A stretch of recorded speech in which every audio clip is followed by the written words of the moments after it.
get comfortable, adjust your pillow, pull the blanket a little closer if you need to. Because tonight, we are going back to Springfield, and we're going to spend a long, quiet evening cataloging the career of the most consequence-free disaster in the history of American animation. His name is Homer J. Simpson. He weighs approximately 239 pounds, though that number has fluctuated depending on what season you're watching and what scheme he has gotten himself into lately. He works as a nuclear safety inspector at the Springfield Nuclear Power Plant. He has held this title since the show began in 1989, and as far as anyone can determine, he has not performed a single act of genuine nuclear safety inspection in the decades that have followed. He has a wife named Marge, who is, by any observable metric, too good for him. He has 3 children. He has a house at 742 Evergreen Terrace that he does not technically own, but we will get to that when we get there. Homer Simpson has been on television for over 35 years, and in that time, he has done a remarkable amount of damage. Not to enemies, not to adversaries, mostly to himself, to the people who love him, and on at least one occasion, to an entire municipality that had to be physically relocated because of choices he made while holding public office. Tonight, we are not celebrating Homer Simpson. We are not here to reminisce about the good moments, the touching father-son conversations, the times he pulled it together at the last second, and the sentimental string music played and Marge forgave him again. There are other videos for that, other kinder videos. Tonight, we are cataloging the worst things he has ever done. And we are doing it slowly, thoroughly, and in full, because the list is long, and because the details matter, and because the details, once you start looking at them with clear eyes, tell you something about Homer Simpson that 35 years of laugh tracks have done a very good job of obscuring. He is not a lovable buffoon. He is a man who has made specific choices consistently across decades of documented behavior, and the choices have been, without exception, the wrong ones. He has chosen his own comfort over his father's survival. He has chosen the approval of strangers over his wife's trust. He has chosen laziness over the continued existence of the town he lives in. And then the episode ends, and he is back on the couch, and Marge is in the kitchen, and the kids come home from school, and Springfield is still there. Most of it. We will begin where The Simpsons itself suggests we begin, with the episode that the show's own ratings history has identified as the single greatest thing it has ever produced. An episode that is not about Homer's success or Homer's redemption. An episode that is, quietly and devastatingly, about what Homer Simpson cost the people around him simply by existing. Season 8, Episode 23. First aired on May 4th, 1997, written by John Swartzwelder, directed by Jim Reardon. The title is Homer's Enemy. The IMDb rating is 9.3 out of 10, which makes it the highest rated episode in the entire 35-plus year run of the series. And what happens in it is not a triumph, it is a trial. For Frank Grimes arrives at the Springfield Nuclear Power Plant with a resume.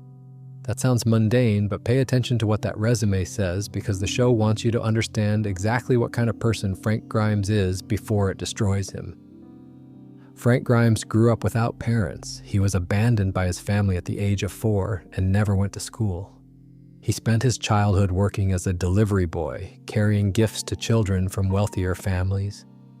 He worked odd jobs, he kept going. On his 18th birthday, he was severely injured in a silo explosion. The recovery was long and painful. He resumed everything from nothing. He taught himself nuclear physics through correspondence courses, studying by mail, and earned a degree that the episode's source material describes as carrying a minor in determination. He graduated with honors. He built a resume that documents specifically and credibly that he earned everything he has through sustained, deliberate, exhausting effort over a period of many years.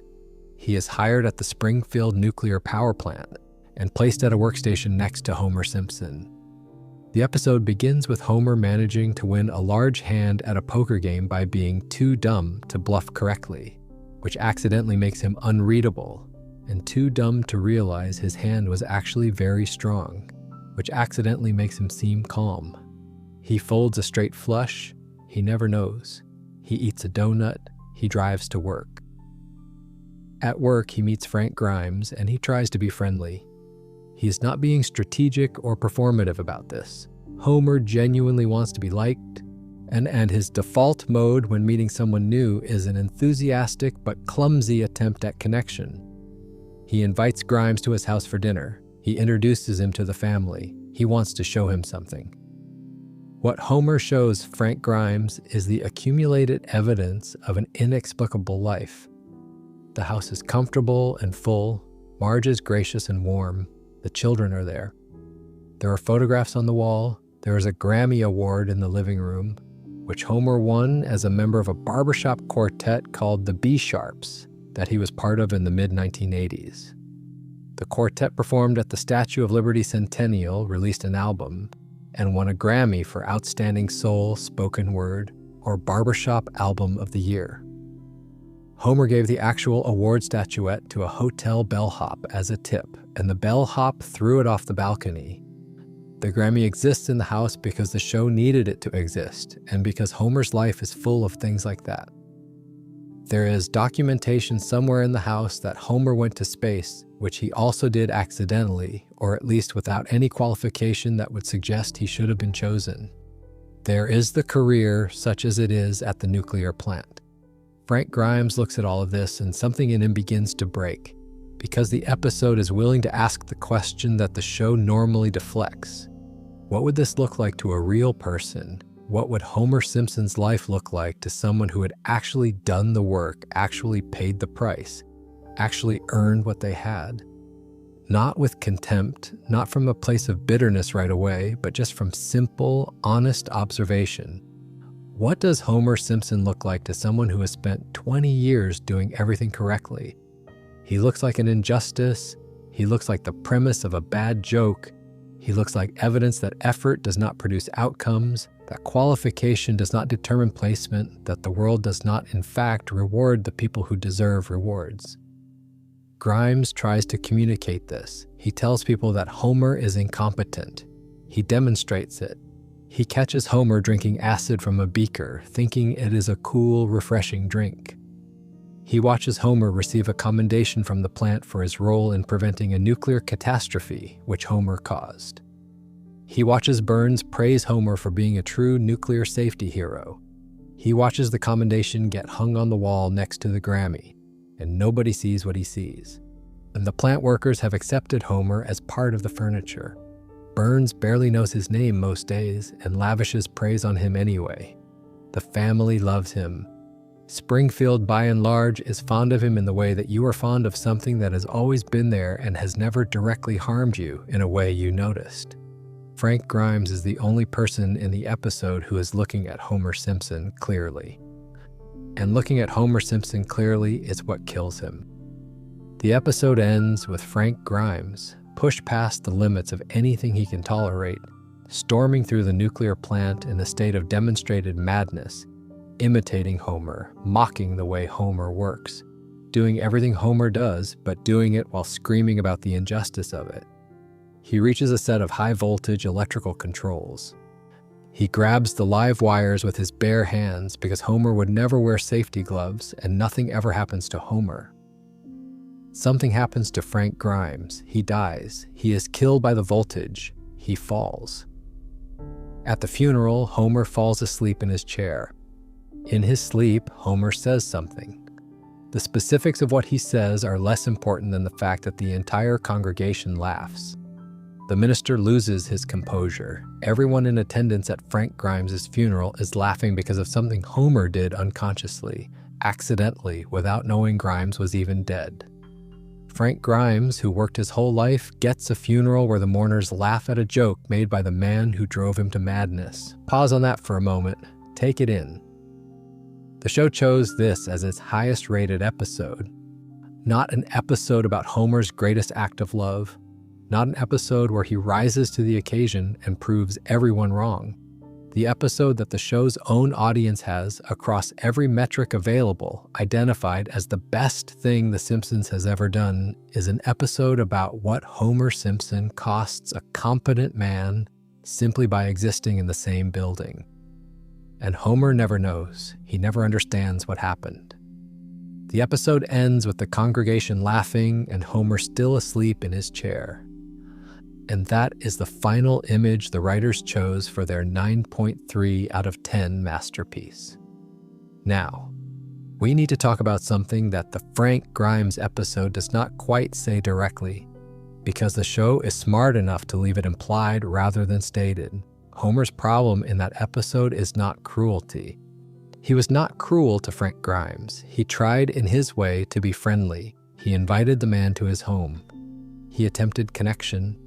Homer's problem is the specific kind of damage that gets done by people who do not notice the harm they cause. Frank Grimes was destroyed not by malice, but by proximity. By watching someone receive what he had spent his whole life trying to earn without having earned any of it, and watching the world respond to that by putting a commendation on the wall. The damage Homer does to the people around him is almost never intentional. That is the thing that the series has been documenting for 35 years without quite saying it plainly. Homer Simpson is not a villain. Homer Simpson is a force of nature, a low-grade, ongoing, permanent weather event. And the people who love him and live near him and work with him have learned, over time, to treat him the way you treat weather. You do not argue with rain. You carry an umbrella. You accept that some days the roads flood and things do not get where they were supposed to go, and tomorrow is probably going to be another day with Homer in it. Frank Grimes had not yet learned this. He had the misfortune of arriving in Springfield with the belief that things made sense. That cause produced effect. That the nuclear plant hired its safety inspectors based on safety credentials. He was wrong. Springfield does not work that way. Springfield works the way it works because Homer Simpson has been in the middle of it for decades. And the town has quietly recalibrated itself around him the way a river recalibrates around a boulder that has no business being in the river but is absolutely going to stay there regardless. Frank Grimes could not recalibrate, and so the river took him. There are 6 more stories to tell tonight. Each one is documented, each one is verified, episode by episode, season by season. Some of them are funnier than the Frank Grimes story. Some of them are considerably less funny, depending on your tolerance for watching a man abandon his dying father in a hospital parking lot and run toward a shipping vessel full of people who have also made significant moral errors in their lives, only to be thrown overboard by people who have hit rock bottom and still consider Homer's choice to be beneath them. That story is next, and it is not a quick one. Because the details matter, because what Homer did in Season 10, Episode 8, matters more than the episode's title suggests, and the title of that episode is Homer Simpson in Kidney Trouble, and the kidney trouble in question belongs to Homer's father, and the trouble was caused entirely by Homer. Get settled, there is no rush. We have all night, and Springfield is not going anywhere. Well, 5 miles from where it used to be. But we will get to that too. Season 10, Episode 8, Homer Simpson in Kidney Trouble, first aired November 8th, 1998. And the episode does something quietly unusual right from its opening minutes. It gives Homer an opportunity to be the hero of his own story. The setup arrives the way a lot of Homer's worst moments arrive, wrapped in something that looks, at first, like ordinary family life. The Simpsons are on a road trip. They are driving back to Springfield from a destination called Bloodbath Gulch, which is a ghost town of the kind that fills out the geography of road trip episodes in the mid-career era of the show. Grandpa Simpson is in the car. Grandpa is 80 years old. Grandpa has the specific and non-negotiable biological needs of an 80-year-old man who has been in a moving vehicle for an extended period of time. He asks Homer to stop. He asks him to pull over so he can use a rest stop. They pass a rest stop. Homer does not pull over. Grandpa asks again. They pass another rest stop. Homer has a schedule. Homer has decided that they are making good time and that making good time matters more than whatever Grandpa needs. Grandpa tells Homer that the need is becoming urgent. So Homer does not slow down. They pass a roadside attraction called the world's largest toilet, which is the kind of joke The Simpsons deploys to make sure you understand that the show is fully aware of how bad the situation is getting. Grandpa begs Homer to turn around. He tells Homer that he can make it his birthday present. Homer has either forgotten it is his father's birthday or does not consider this sufficient reason to adjust the schedule. Homer does not turn around. By the time they reach Springfield and pull into the driveway, the damage has been done. Dr. Hibbert examines Grandpa and delivers the diagnosis. Grandpa's kidneys have exploded. The word the episode uses is exploded. They have ruptured from being denied relief for too long, and the damage is irreversible. Grandpa will die without a kidney transplant. Homer is tested. He is a perfect match. He is the only viable donor in the immediate family. Now here's where the episode should become a straightforward story about guilt-producing action, because that is the pattern the show has trained its audience to expect. Homer makes a terrible choice. Homer feels bad. Homer takes a step toward correction. Something goes wrong. Homer ultimately redeems himself with a gesture that resolves the emotional debt. String music, credits. Homer volunteers for the transplant. He means it. He goes to the hospital. He prepares for surgery. He has the IV in his arm and the hospital gown on, and the wheels are in motion, and Grandpa is in the next room waiting. This is the point in the episode where a different kind of show would start building toward the redemption beat. See, Homer stops at Moe's Tavern on the way to the surgery suite. He stops at the bar. He is in his hospital gown with the procedure imminent, and he stops at the bar because he wants to tell someone about what he's about to do. He wants, in the specific Homer Simpson way, to be praised for the thing before he does it. He tells the assembled regulars at Moe's that he is donating a kidney to his father. They tell him that this places him on a donor list. They explain to him that being on a donor list means he could, in theory, be called upon again at some future point to donate an organ. This is presented to Homer as an onerous obligation, as a burden, as something that a reasonable person would want to avoid. Homer thinks about this. He thinks about his father, who is at the hospital right now, connected to machines, waiting for a kidney that is already running late. He thinks about his father's birthday, which he did not stop for. He thinks about the exploded kidneys, which happened because he had a schedule. He runs. He leaves.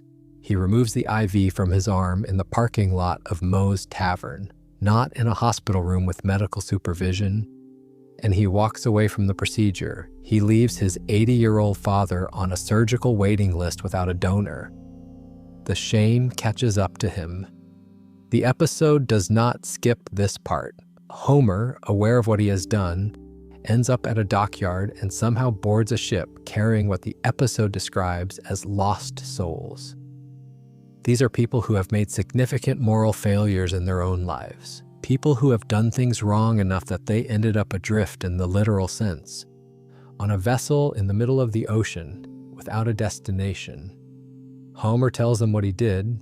He tells these people who have presumably done enough wrong themselves to wind up on a ship going nowhere that he was about to donate a kidney to his dying father, and he ran away because someone at a bar mentioned a donor list. The lost souls on the ship throw Homer overboard. They discuss what he has told them, and they make a collective decision, and they physically remove him from the vessel. This is the episode's way of quantifying what Homer did. The scale of human failure required to be rejected by a ship full of people who have themselves failed is not a small scale. Homer is retrieved from the ocean. He has been in the water. He is ashamed. He returns to Springfield. He returns to the hospital.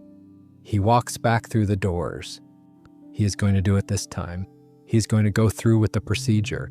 He has been in the ocean. He has been rejected by the lost souls. He has thought about it. He has decided that he will do the right thing. He walks down the hospital corridor toward the surgical suite. He He's getting closer. He can see the door. He turns and runs a second time. He does not make it to the door. Something in him, the same thing that took him out of the hospital the first time, overwhelms the shame and the resolution and the memory of the ocean and the memory of the lost souls and the memory of his father's exploded kidneys. He runs out of the hospital and into the street, and he is struck by a car that has fallen from a truck driven by Hans Moleman, which is the show's way of delivering consequences through absurdity while making sure the audience laughs rather than sits in the full weight of what just happened. Homer is badly injured by the car. He requires emergency surgery. Dr. Hibbert is in the hospital and available. While Homer is under anesthesia, Dr. Hibbert performs the kidney transplant anyway, without Homer's consent, because Grandpa is dying in the next room and a perfectly matched donor has just been wheeled into an adjacent operating suite, having been struck by a vehicle. Grandpa receives the kidney. Homer wakes up having involuntarily done the right thing. He apologizes to the family. He notes that he did not actually choose this. He acknowledges the irony. The episode concludes. And then, in the episode's closing moments, there is one more detail. Homer thinks about the fact that Bart has a spare kidney. He thinks about this and does not share the thought with anyone, but the implication is there, filed away, considered, noted, in case it comes up. There are things about this episode that deserve to sit with you for a moment before we continue. The two failures are different from each other. The first time Homer ran, he ran from a bar. He had just had a conversation with people who told him that donating would put him on a list. He had not yet processed the full weight of what was happening. You could, with some generosity, read that first exit as panic, as avoidance in the moment before the gravity of the situation had fully arrived. The second failure does not have that room. By the time Homer was walking back toward the surgical suite, he had been in the ocean. He had been rejected by people who had done enough wrong themselves to disqualify them from society. He had thought about it. He had made a decision. He had returned. He was walking down the corridor. And he still ran. The decision was made, and then, between the decision and the door, something else took over. Something that is not panic and is not avoidance in any benign sense of the word. It is just what Homer is. It is the same thing that would not stop for a rest stop on the way home from Bloodbath Gulch. The same mechanism that does not stop, does not slow down, does not change course. Because changing course costs something, and Homer's operating system does not easily pay costs. The kidney transplant happened. Grandpa lived. Homer's body was conscripted in his sleep into the correct outcome, and the show moved on. What the show does not say, and what is worth noting quietly in the middle of the night when there is no one else around to change the subject, is that the correct outcome happened despite Homer and not because of him. The universe had to knock Homer unconscious and use his body without his cooperation in order to produce a result that any reasonable person would consider baseline human decency. Grandpa Simpson spent his adult life taking care of Homer. There are other episodes that document this. The flashbacks exist. The early years. The things Grandpa did and sacrificed and endured to raise a child who grew into a man who drove past the world's largest toilet without stopping because he had a schedule. This is not a verdict on Homer as a person. It is not a verdict on anyone. It is just a thing that happened. Documented in the 10th season of a television series about a cartoon family in a fictional town. And it is the kind of thing that, when you slow down and look at it without the laugh track, without the closing music, without the grace note of the involuntary surgery that fixed everything, asks a question it does not intend to ask. What do you owe the people who made you?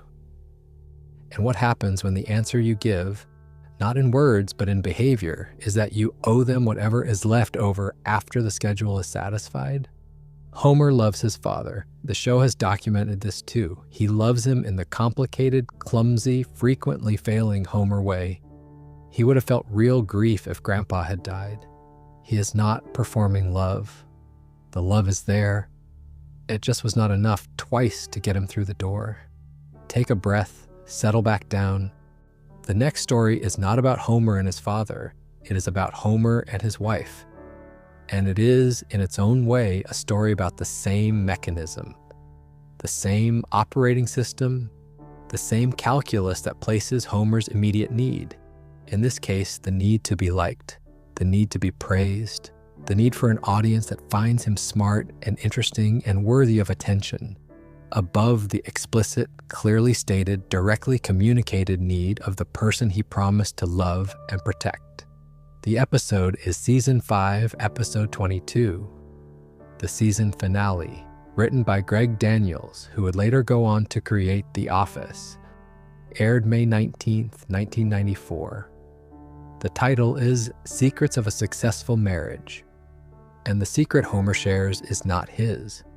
It belongs to Marge, and he shares it anyway in front of strangers, because the alternative is watching his class lose interest, and Homer Simpson cannot tolerate an audience that does not want to watch. There is a pause that belongs here, a breath between the ship of lost souls and the marriage class, because we are moving from a story about Homer's failure toward his father to a story about Homer's failure toward his wife. And the two failures rhyme with each other in a way that deserves a moment of recognition before we continue. Both of them involve Homer being placed in a situation that asks him to give something. Both of them involve a moment when giving that thing is within his reach, when the path is clear and the opportunity is present, and Homer is standing at the threshold. Both of them involve Homer choosing, in that moment, something that costs less. The something that costs less is different in each story.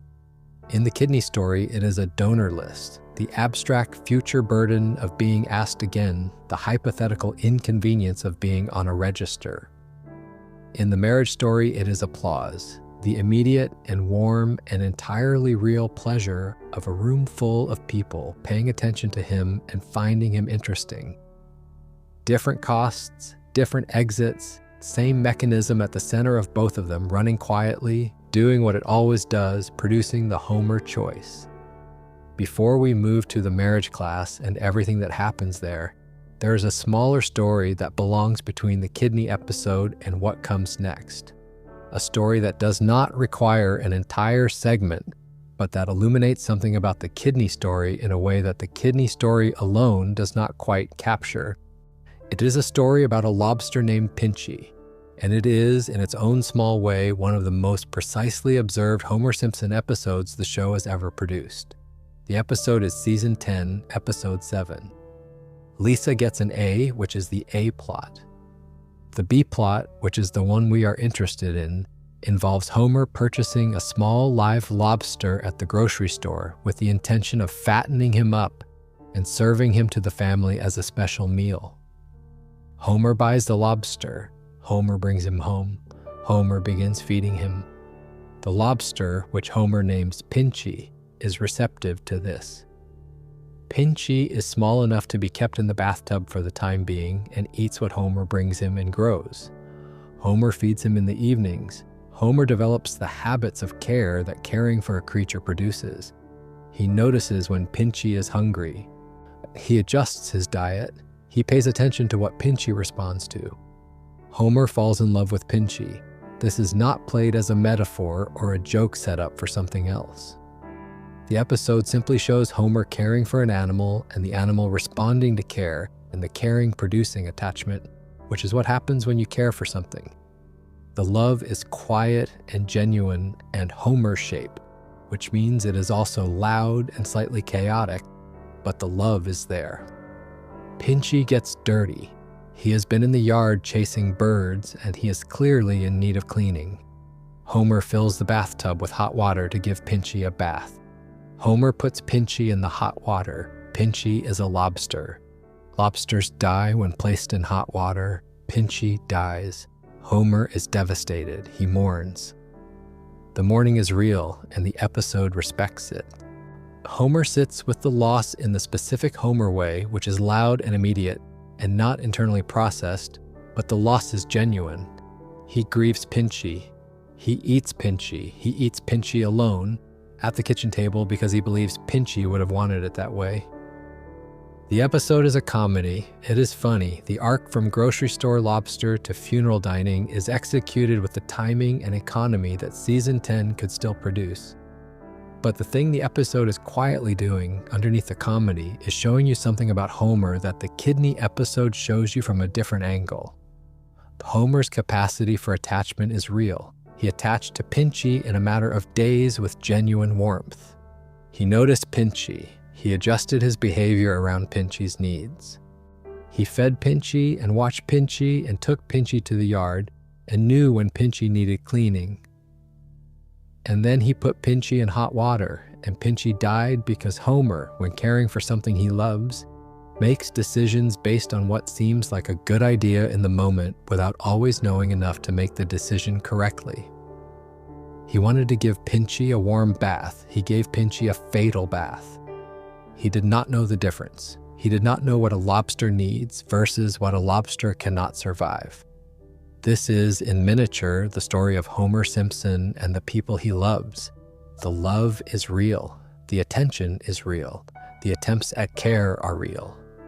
And they are made by a man who frequently does not know the difference between what someone needs and what seems, to Homer, like a good idea. Who fills the bathtub without knowing that the water temperature matters? Who ignores the rest stops because he has a schedule, and because stopping would mean acknowledging that the schedule is less important than Grandpa's kidneys? Homer loved Pinchy. He killed Pinchy with a warm bath. Homer loves Grandpa. He drove past the rest stops and went to Moe's Tavern instead of the surgical suite. The mechanism is the same. The stakes are different. The episode about Pinchy is funnier because the stakes are lower. The episode about the kidneys is harder to laugh at because the stakes are higher.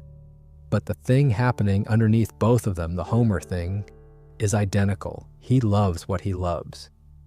And he acts on that love through a set of instincts and decisions that are not always calibrated to what the thing he loves actually needs. Sometimes the difference between what Homer gives and what is needed is small enough that it does not matter. Sometimes it is 61 pounds gained deliberately to qualify as disabled. Sometimes it is the world's largest toilet passed without stopping on the way home from Bloodbath Gulch. The lobster is in a drawer somewhere in the archive of The Simpsons. Its episode is real and its plot is verified. And Homer eating Pinchy alone at the table because he believed Pinchy would have wanted it that way is one of the show's most accurate self-portraits. A man alone with the thing he killed with his own love, eating it, convinced that this is somehow the right response to what happened. The show does not condemn him for this. It does not acquit him. It shows him eating, and it lets the image sit, and it moves on to the next episode. But rest for a moment with the image of Homer at the table with Pinchy.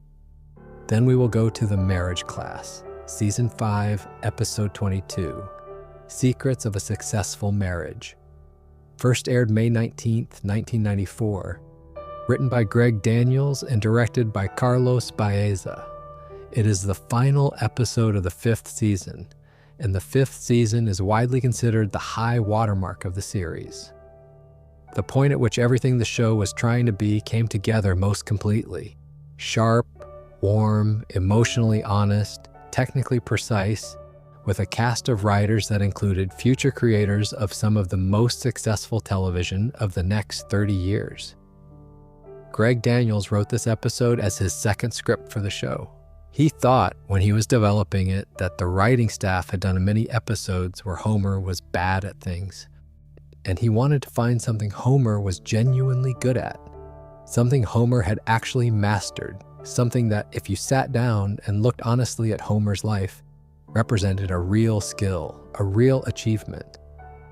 He landed on Homer being a good husband. The idea was that for all of Homer's failures, the marriage actually worked. Marge had stayed. The family was intact. Whatever Homer was getting wrong out in the world, he had gotten something right at home. And so the episode was built around that premise. That Homer Simpson, despite everything, knew something about sustaining a relationship that was worth teaching. The tragedy of the episode is that the premise is correct. Homer is, in the specific and limited way the episode defines it, a good husband. And the episode destroys his marriage anyway. because Homer's goodness as a husband turns out to be incompatible with his need to be seen as good. The episode begins with a poker game at Lenny's house. Homer and his friends are playing. Homer folds a strong hand because he is confused about what his cards mean. Carl observes, with some gentleness, that Homer might be a little slow. Homer does not respond for several minutes. By the time he processes the insult and opens his mouth to reply, everyone has gone home. He is alone at the empty card table, defending himself to no one. The observation that he might be slow follows him. He goes to an adult education center to take a class, any class, to demonstrate that he is not slow.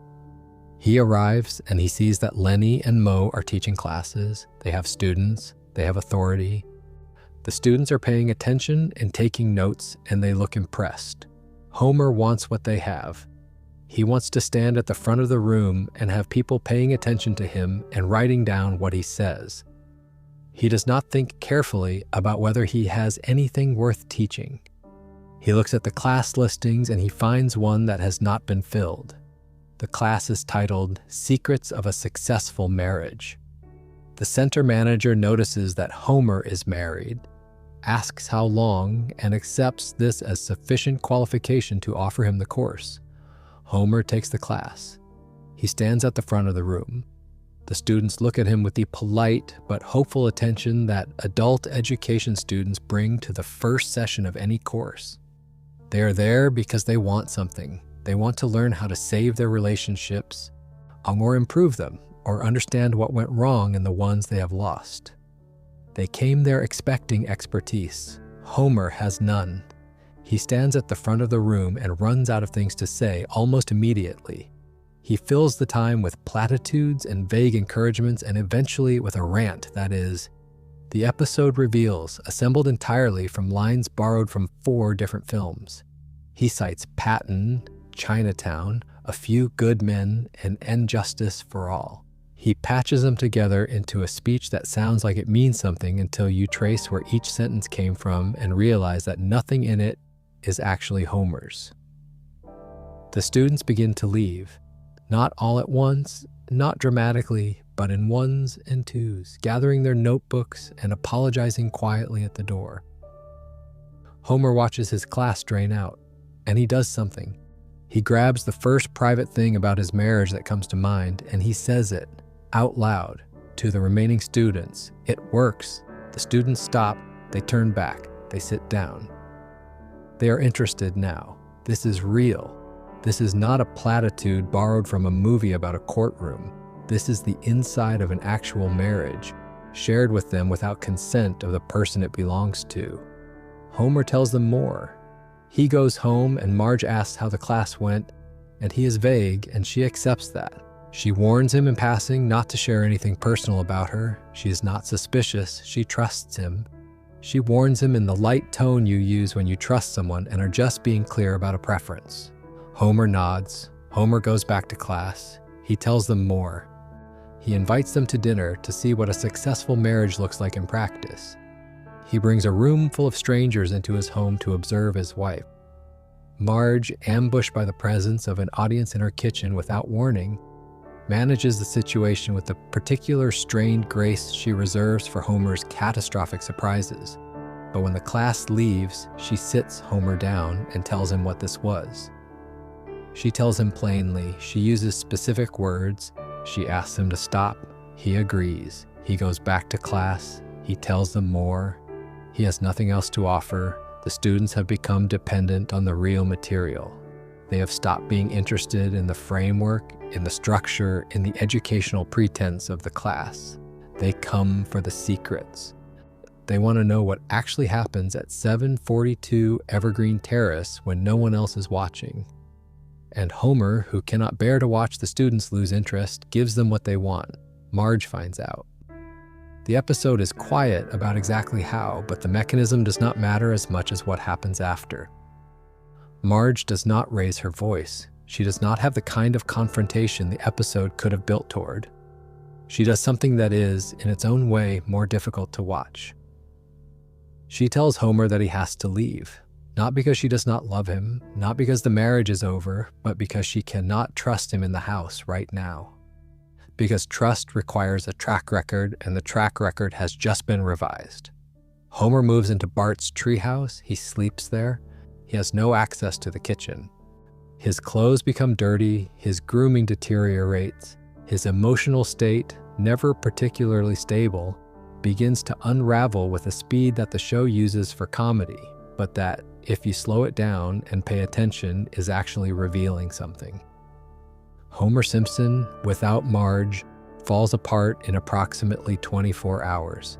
Not slowly, not gradually. He is filthy and hungry and making a fake version of Marge out of a plant, and his own clothing within a single day. Moe hears that Marge and Homer have separated and moves into the house to attempt a courtship. This is a detail the episode deploys to make sure you do not sit in the genuine sadness of the situation for too long, but the sadness is there underneath it, and the Moe detail points at it sideways. The speed with which someone moved into the vacancy says something about how real the separation looked to the outside world. Homer goes to see Marge. He has something to say. He has thought in the treehouse about what he actually has, about what he can actually offer, about why the marriage works, if it works, and what the thing is that he is bringing to it that no one else can bring.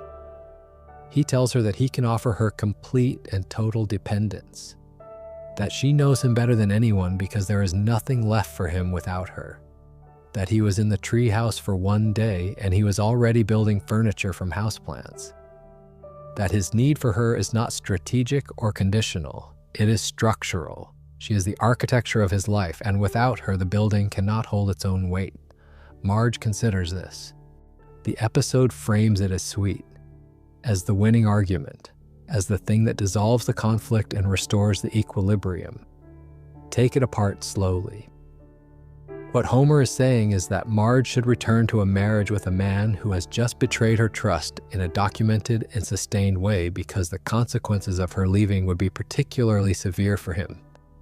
He is not offering to change. He is not promising a different behavior. He is offering, as a reason for her to stay, a description of how badly it would go for him if she did not. And she forgives him. The episode ends with reconciliation. Moe runs away from the window when he sees Homer. The next morning is apparently a normal morning at 742 Evergreen Terrace. The reason this story matters, the reason it belongs in any honest accounting of Homer Simpson's worst moments, is not the betrayal itself. Betraying someone's trust is a recognizable and human failure. People do it. It is not unique to Homer Simpson or to cartoon characters. The reason it matters is the thing Homer said when he came back, the argument he made. Because what Homer said in the backyard of his own house to try to win his wife back was not a promise. It was not an acknowledgement that what he did was wrong and a commitment to do differently. It was a description of his own helplessness and an implicit suggestion that Marge's staying was the most rational response to that helplessness. Because at least then things would be stable. He needed to be liked by a room full of strangers he would never see again. He spent his wife's private trust to purchase that approval. He did it after being warned. He did it while knowing it was wrong. He ran out of things to offer the class, and he reached into his marriage and pulled something out without asking. And then, when confronted, he argued from need rather than from accountability. Marge forgave him. The show moved on. 7:42. Evergreen Terrace persisted. The kids came home from school. The kitchen walls stayed that specific shade of white. But the pattern is there. And it is the same pattern that was in the car driving past the rest stops. The same quiet avoidance that was in the hospital corridor turning around before the surgical suite. The same calculus that would show up again and again in the years that followed. Homer Simpson, when placed between what he wants and what someone else needs, will almost always choose what he wants. Not because he does not love the people he is choosing against, but because he does not notice in the moment that there is a choice being made at all. He did not choose to hurt Marge. He chose to keep the class interested. The Those are two different choices. They just happen to be the same act. It is worth pausing here in the middle of the night and noticing something about the shape of these stories so far. Frank Grimes, Grandpa's Kidneys, Marge's Secrets. They are not violent stories. There are no crimes in the legal sense, no breaking of laws, no deliberate malicious acts. Homer does not plan harm. He does not sit in a chair somewhere and construct strategies for damaging the people around him. What he does is simpler and, for in its own way, harder to argue with. He is present in a situation that requires something of him, and he asks, consciously or not, whether giving that thing will cost him anything, and when the answer is yes, he frequently finds a way to not give it. The rest stops cost him schedule time. The surgery would cost him a spot on a donor list. The class secret would cost him an audience that was about to walk out. These are small prices. The show knows they are small prices. That is what makes the episodes work as comedy. The gap between what was at stake and what Homer chose is the joke, but we are not watching for the joke tonight. We are watching for the pattern. And the pattern is there, consistent across seasons, across decades, documented in every episode title and production code and Nielsen rating. Homer Simpson, or when something costs him something, will look for the exit. And he will usually find it. And he will usually get away clean. And the people around him will usually forgive him. And the show will usually end with the couch and the family and the music. And then next week, somewhere in Springfield, another situation will arrive that requires something of Homer Simpson. And the process will begin again. The next situation we need to discuss is considerably larger in scale than a marriage class or a hospital corridor. The next situation involves an elected public office, a complete municipal budget, the waste management contracts of several American cities, and the forced physical relocation of every single person in Springfield to a new location 5 miles down the road. The episode is Season 9, Episode 22. The 200th episode of the series overall, aired April 26, 1998. Written by Ian Maxtone Graham and directed by Jim Reardon. The Primetime Emmy Award for Outstanding Animated Program went to this episode in 1998. And the story it tells is a story about what happens when Homer Simpson is given, through the democratic process, power over an institution that other people depend on to function correctly. The answer is that the institution does not function correctly, and then Springfield has to move. Season 9, Episode 22, Trash of the Titans, the 200th episode of The Simpsons, aired April 26, 1998, written by Ian Maxtone Graham and directed by Jim Reardon. This episode won the Primetime Emmy Award for Outstanding Animated Program in 1998. It is genuinely funny, genuinely sharp, and genuinely about the thing that all the best Simpsons episodes are about when you strip away the jokes. It is about what happens to a community when it elects someone unqualified for emotional reasons, and then waits to see what they do with the power. The episode begins not with Homer, but with a department store called Costington's. The executives at Costington's are in a boardroom looking at sales projections. The problem is the summer. Summer is slow. Summer does not have the built-in commercial momentum of Christmas or Valentine's Day. Someone in the boardroom proposes a solution. They will invent a holiday. They will call it Love Day. Or if they will design it to combine the commercial spending of Christmas with the emotional packaging of Valentine's Day. And they will launch it in August. And the idea is that if you give a fake holiday enough marketing support, it becomes functionally indistinguishable from a real one. The Simpsons celebrate Love Day. Marge buys gifts. Homer buys gifts. They exchange them. They eat a meal that has been specifically prepared for the occasion. The holiday works exactly as designed, which is to say it produces a significant amount of packaging, wrapping paper, decorative bags, boxes, ribbons, and waste. And by the end of the evening, the Simpson household has generated substantially more garbage than usual. Homer has a complicated relationship with taking out the garbage. The episode documents this carefully so that you understand, far before anything else happens, that what is about to unfold is not caused by an unusual circumstance or a moment of bad luck. It is caused by Homer's ordinary approach to ordinary household tasks. He delays, he waits, he goes to sleep and tells himself he will do it in the morning. He wakes up in the morning and goes to work and tells himself he will do it when he gets home. He gets home and tells himself the truck is not coming until tomorrow anyway. On the day the truck comes, Homer is still asleep when it pulls up to the curb. He scrambles out of the house in his robe. He is running toward the street with the garbage bag. The truck is pulling away. He does not make it to the curb in time. He shouts at the garbage men. He shouts insults at them, specific insults, delivered at volume in front of the house, in front of the neighbors. The garbage men respond by canceling the Simpson household service. They will no longer collect the trash from 742 Evergreen Terrace. Homer believes he is right. This is the critical piece. Homer is not embarrassed by the confrontation. He is not chastened by the result. He tells Marge that the garbage men were wrong and that he will not apologize because doing so would mean admitting that he was wrong, and Homer is not willing to do that. The garbage piles up. The front lawn fills with bags. The neighbors begin to complain. The smell spreads. Bart and Lisa have to navigate around the pile to get to school. Marge takes matters into her own hands. She writes an apology letter to the Springfield Sanitation Commissioner, a man named Ray Patterson, and she signs Homer's name.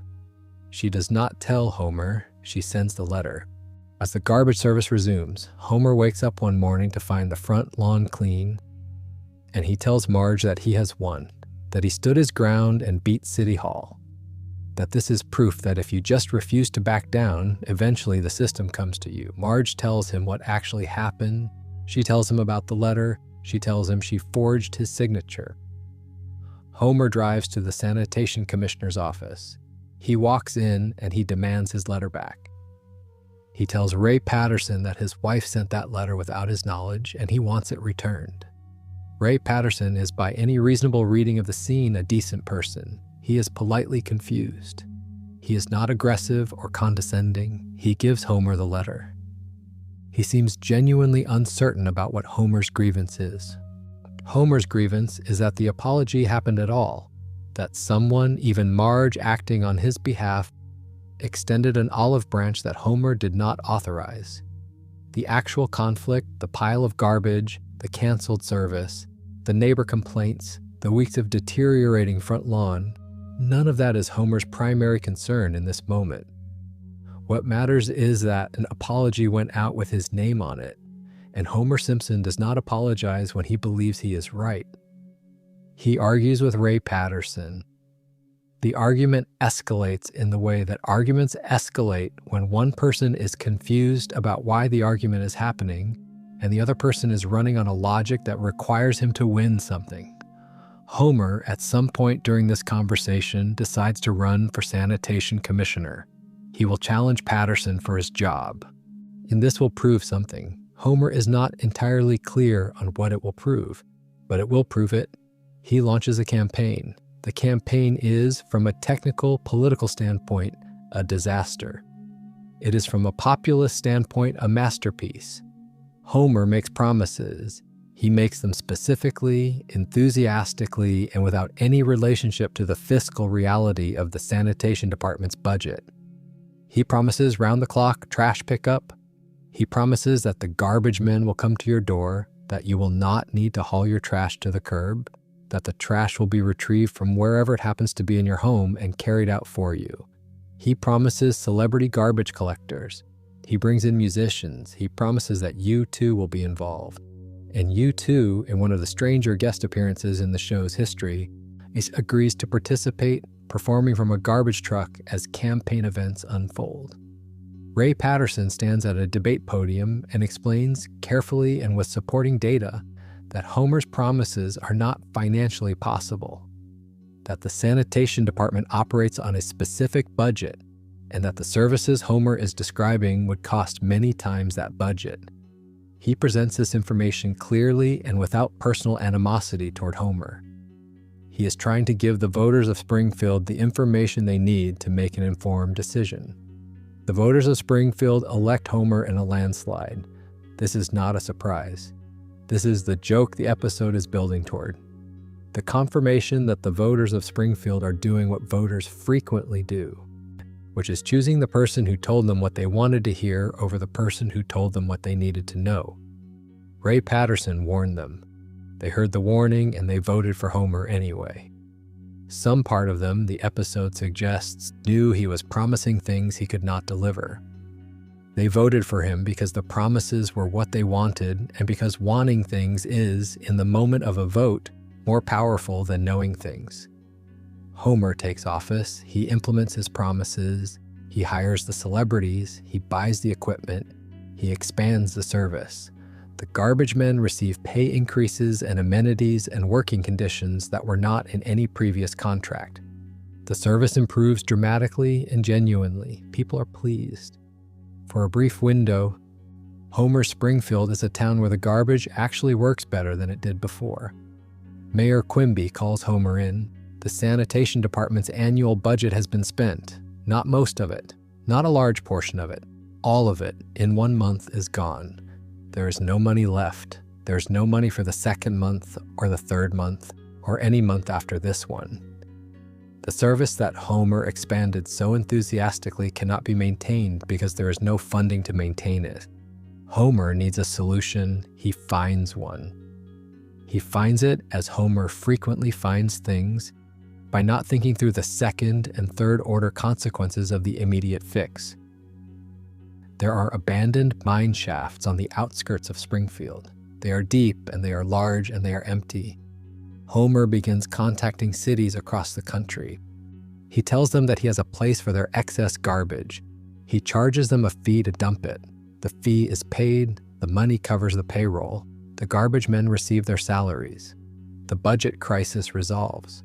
The garbage goes underground. Tons of it, from dozens of cities, compressed into the mine shafts beneath Springfield. The problem, as Lisa identifies in a conversation with Homer that he is not fully listening to, is that this is not a sustainable arrangement. The mine shafts have a capacity. The garbage will continue to arrive because the contracts are ongoing. At some point, the ground will stop being able to hold what Homer has put in it. Lisa tells him this. Homer replies that she should not worry, that he will worry about it, that he is on top of it. He is not on top of it.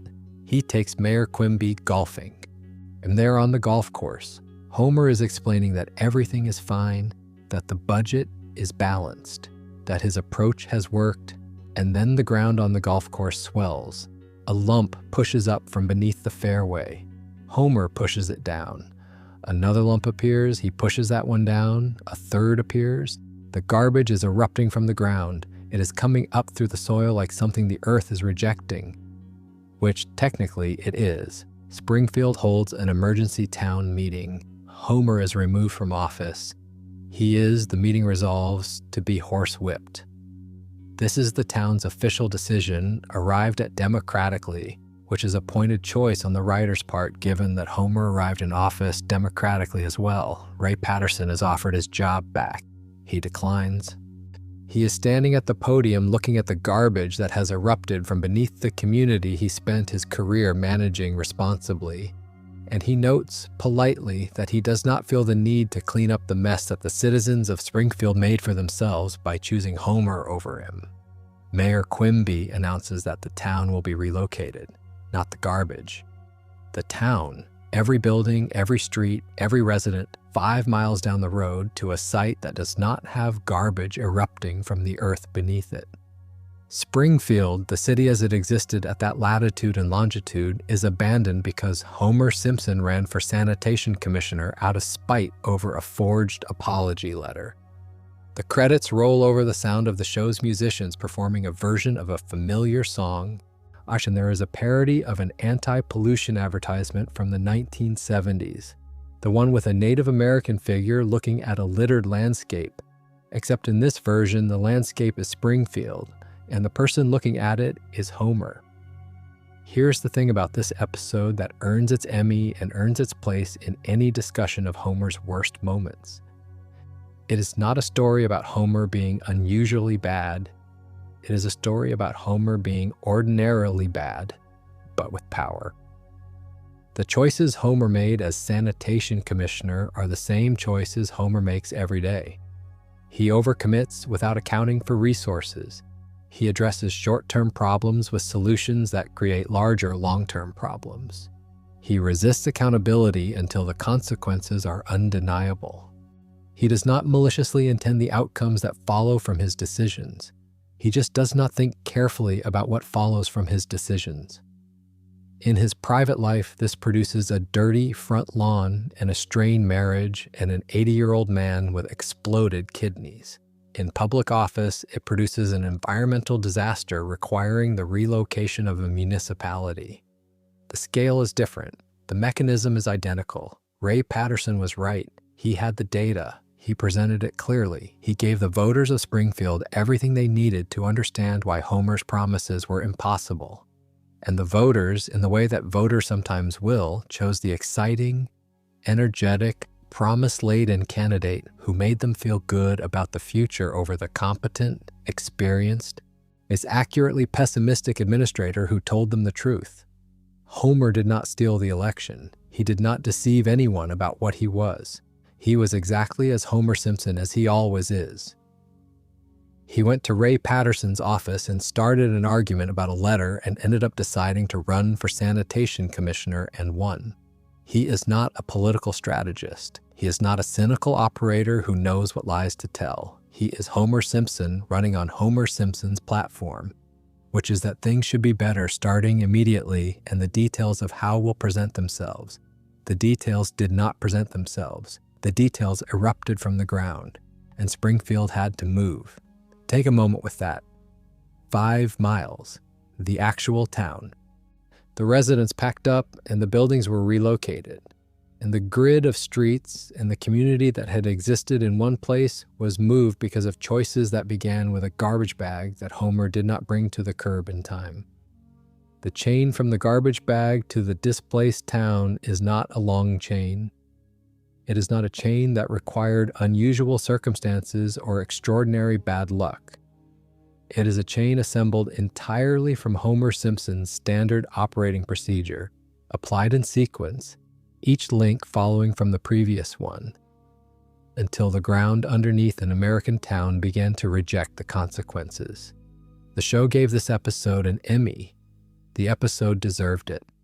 And now we are going to talk about something that happened before Trash of the Titans by a few years, which is arguably more personal in its damage, and which involves Homer Simpson deliberately gaining 60 pounds in order to avoid going to work and the nuclear near disaster that directly resulted from the plan.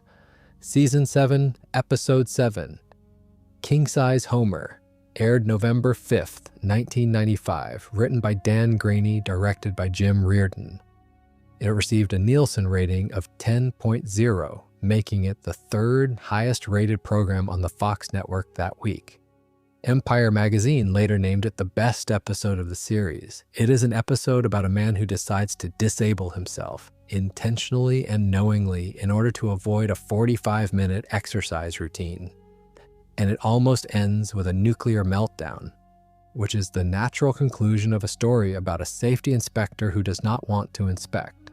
There is something to be said here about the rhythm of these stories, about the way they have been arriving tonight in a sequence that moves from private to public, from personal failure to civic catastrophe, from one man's relationship with his father to an entire town being moved 5 miles because of one man's pride. The scale escalates, the mechanism stays the same. Homer at the rest stop and Homer at the sanitation commissioner's debate are the same Homer making the same kind of choice. The rest stop costs him a few minutes of schedule time. The debate costs him the accurate information that would have prevented him from destroying Springfield's geology. Same choice, different consequences. The difference in consequences is entirely a function of how much power Homer happened to have in each moment. Season 7, Episode 7, King Size Homer. First aired November 5th, 1995. Written by Dan Graney, directed by Jim Reardon. The episode received a Nielsen rating of 10.0 on its original broadcast, placing it third among all programs on the Fox network that week. Empire magazine named it the best episode in the series. It was later selected by former Simpsons writer and executive producer Bill Oakley as one of the best classic episodes to watch when The Simpsons began streaming on Disney Plus in 2019. It is also an episode about a man whose job title is Nuclear Safety Inspector, who decides, through a sequence of deliberate choices that he makes fully conscious of what he is doing, to become so physically impaired that he can no longer be required to come to work. He succeeds. He comes very close to causing a catastrophic nuclear incident. And the show is mostly interested in the comedy of his enormous novelty moo-moo and the way he commandeers an ice cream truck to race back to the plant in the third act. But the details are worth sitting with because the details contain something the comedy is designed to move you past quickly. Mr. Burns installs a compulsory morning calisthenics program at the Springfield nuclear power plant. The program is supervised, structured, and involves the entire workforce reporting to the company courtyard to perform a standardized exercise routine before the start of each shift. For most employees, this is an inconvenience they adjust to. For Homer, it is an unacceptable imposition on his time and energy that demands an immediate and creative response. He tries to injure himself. This is not a figure of speech. He genuinely attempts to sustain a workplace injury that would exempt him from the exercise requirement. He tries to have things fall on him. He tries to slip on oil. He investigates various objects in the plant that might, if positioned correctly, cause him a convenient but not life-threatening injury. These attempts fail. Homer's body, which is demonstrably resilient in ways that exceed normal human physiology, declines to cooperate. He discovers, through some combination of research and conversation, that there is another exemption path available. Employees who weigh 300 pounds or more are classified as disabled under the plant's workers' compensation program. An employee classified as disabled is entitled to work from home. Work from home means no calisthenics, no early morning courtyard, no supervised exercise routine. Homer currently weighs 239 pounds. He needs to gain 61 pounds. He begins immediately. He recruits Bart for assistance. This is worth noting. He does not hide what he is doing from his 10-year-old son. He tells Bart his plan and asks for help executing it. Bart's reaction is not alarm. Bart's reaction is enthusiasm, which tells you something about both of them and about the household they inhabit. Together with guidance from Dr. Nick, Springfield's least credentialed physician, Homer embarks on a sustained and deliberate program of excessive eating, designed to bring him to 300 pounds as efficiently as possible. Dr. Nick advises Homer to eat food that contains sufficient fat to leave a grease stain on paper when rubbed against it. He advises various combinations of chocolate, whipped cream, and bacon. He is a physician providing medical guidance for a patient whose stated goal is to become disabled enough to avoid exercise. And he provides this guidance without apparent ethical reservation because Dr. Nick is, in the Springfield medical landscape, the physician you call when you want someone to do the thing that Dr. Hibbert correctly refuses to do. Homer eats. He eats quantities of food that the episode documents with visible enthusiasm. He and Bart eat together with an energy that the episode codes as bonding time, which is one of the more quietly depressing details in an episode full of them. The father and son are spending quality time together, and the activity is Homer eating his way to clinical obesity in order to qualify for a disability status he does not have. He runs out of food as he eats a Play-Doh donut that Maggie made. The Play-Doh, being non-toxic and calorie-dense, is enough to push him over the 300-pound threshold. He weighs himself. The scale reads 315 pounds. Homer has successfully disabled himself. Mr. Burns installs a work terminal in the Simpson home. Homer is now officially a work-from-home nuclear safety inspector. His job, performed from his couch, requires him to monitor a computer screen and respond to prompts. The prompts ask whether various systems at the nuclear plant are registering normal. The appropriate response to each prompt is the letter Y. Homer's job, the entire job, is to press the letter Y. He does this for a while. He becomes bored. The repetitiveness of pressing Y, which is the entire content of his professional responsibilities on any given workday, fails to hold his attention. He looks for workarounds. He discovers that a drinking bird, which is a novelty toy that operates on a thermodynamic principle that makes it bob up and down repeatedly, can be balanced on the keyboard in a position that causes it to press the Y key at regular intervals. Homer installs the drinking bird at his work terminal. He gets dressed and goes to see a movie. The movie theater does not let him in because his seat cannot accommodate his current weight. He stands outside and is mocked by passers-by. He decides to go home. He arrives home and finds that the drinking bird has been knocked off the keyboard. The computer screen is displaying a sequence of warning notifications that Homer's absence has gone unresponded to. The prompts asking whether systems are normal have not been answered. The plant's automated safety systems, which require human confirmation to override warning states, have been in a confirmation gap for the duration of Homer's absence. A nuclear meltdown is imminent. Homer, 315 pounds in a moo-moo, commandeers an ice cream truck. He drives to the nuclear plant at whatever speed an ice cream truck can achieve under emergency conditions. The Herald Sun, in a list of the top 20 Simpsons episodes published later, specifically cited this image. Homer Simpson in a moo-moo, commandeering an ice cream truck, racing through Springfield in a frantic attempt to prevent a nuclear disaster caused by his own negligence. He arrives. He prevents the meltdown by covering a pipe with his body. It's using his considerable new mass to seal a valve that the drinking bird's absence had left open. It works. The plant is safe. Homer is briefly covered in a substance the episode chooses not to specify. And he slides down from the pipe and stands in the plant parking lot, having averted the catastrophe. Mr. Burns, watching this, is moved. He interprets what he has witnessed as heroism. As a safety inspector so dedicated to his job that he overcame his physical limitations and raced across town to prevent a disaster, Burns offers Homer a paid weight loss program. He expresses admiration. Homer, who has just prevented a disaster that he caused, accepts the compliment. The episode ends. Homer goes back to his normal weight, or close enough to it, and the next episode begins with him as he usually is.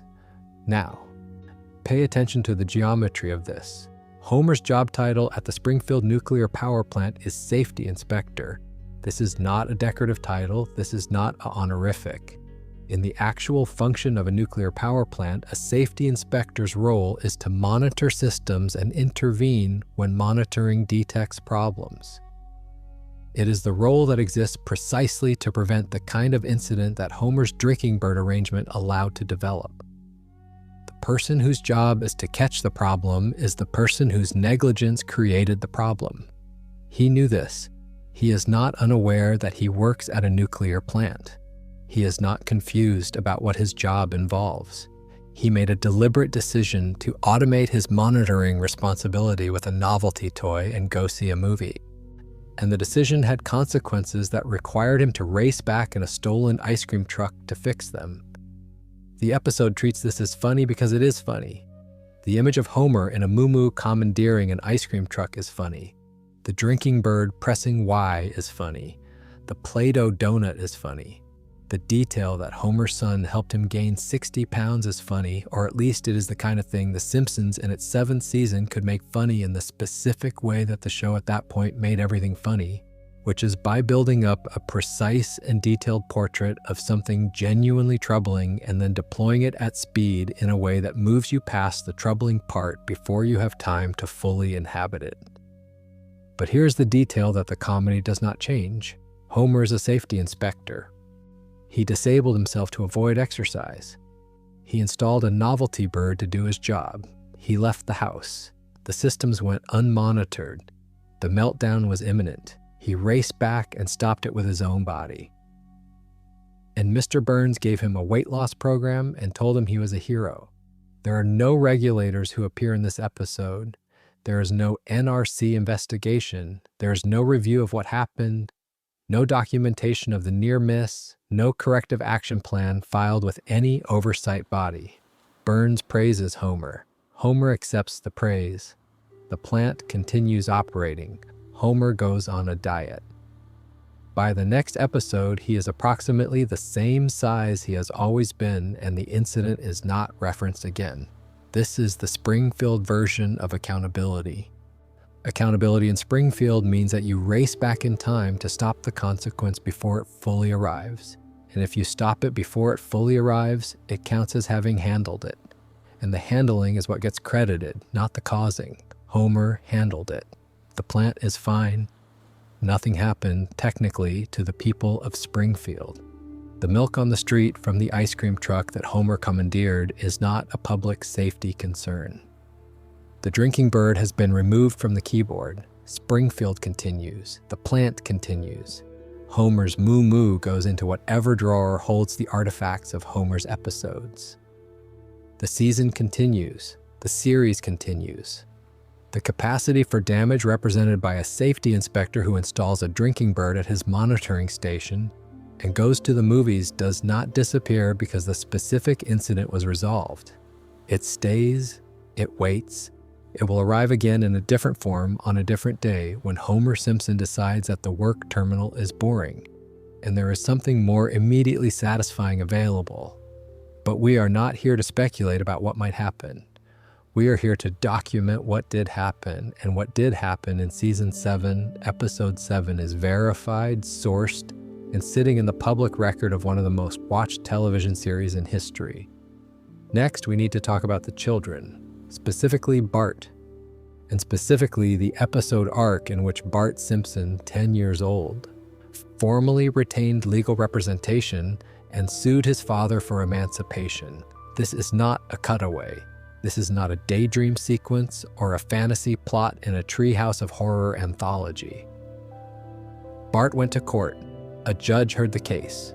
The judge ruled, and the ruling was not in Homer's favor. The arc documented in the show's episode files begins with a subpoena, Homer's front door, a lawyer at the door with a legal document, and significantly, a side of bacon. Because the production team and the writers understood that Homer would not open the door to a process server without an incentive, and they were correct. Homer opens the door for the bacon. He receives the subpoena. Marge is upset that Bart is suing them. Bart clarifies with the particular precision of a child who has thought carefully about what he is doing, that Marge has done nothing wrong. That none of the family members except Homer have done anything requiring legal action. That this is specifically about Homer's behavior, documented and sustained. About money that Homer took from Bart over a period of years. About physical treatment that Bart has decided at the age of 10 he is no longer willing to accept. The trial proceeds. Bart's attorneys use a doll. The doll is the kind used in child welfare proceedings and in certain investigations involving minors, where the doll serves as a way for a child to indicate physical location without the child having to use language that might be difficult to produce in a formal legal setting. In this case, the doll's pockets are used to show the court where, specifically, Homer has taken money from Bart over the years. The imagery is specific, and it is chosen deliberately by the writers, and it lands the way it is intended to land, which is as something that stops being funny for a moment and becomes something else. Homer is asked about his anger issues. Homer threatens Bart's lawyer in open court. He catches himself. He tries to reframe the threat as a laugh, a joke, a misreading of his tone. The court stenographer reads back the transcript. Homer then threatens the stenographer and Bart and Judge Constance Harm, who is presiding. Judge Harm addresses the verdict. She notes that Bart, at 10 years old, is generally considered too young for legal emancipation under normal circumstances. She's about to use standard judicial language to explain this. Homer interrupts her.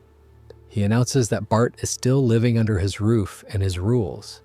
and that he will be an even worse father than before now that the matter has been clarified. He says this in open court, interrupting the judge before the verdict has been delivered. Judge Harm notes that Homer has just interrupted her verdict. She notes that his statement in court amounts to an explicit declaration that Bart's continued residence in the Simpson home represents a danger to Bart's well-being. She makes an exception to the standard age consideration. She rules in Bart's favor. Homer tries to mention his Las Vegas wife, Amber, who is receiving alimony as evidence of financial hardship. The bailiff strikes Homer and removes him from the courtroom for contempt. He is dragged out. Bart packs his belongings, he says goodbye, and he has individual moments with each family member.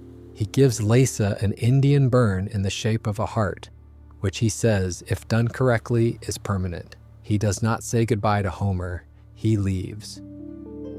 Now hold the weight of what just happened. A 10-year-old child living in a house with his parents in a stable neighborhood in a fictional American town went to a family court judge and presented sufficient evidence of mistreatment that the judge agreed he should be legally permitted to leave, not as a punishment for Bart, as a protection for Bart. The judge's language is documented in the source material. She said in her ruling that Bart is about as safe living with Homer as a crawdad in a gumbo shack.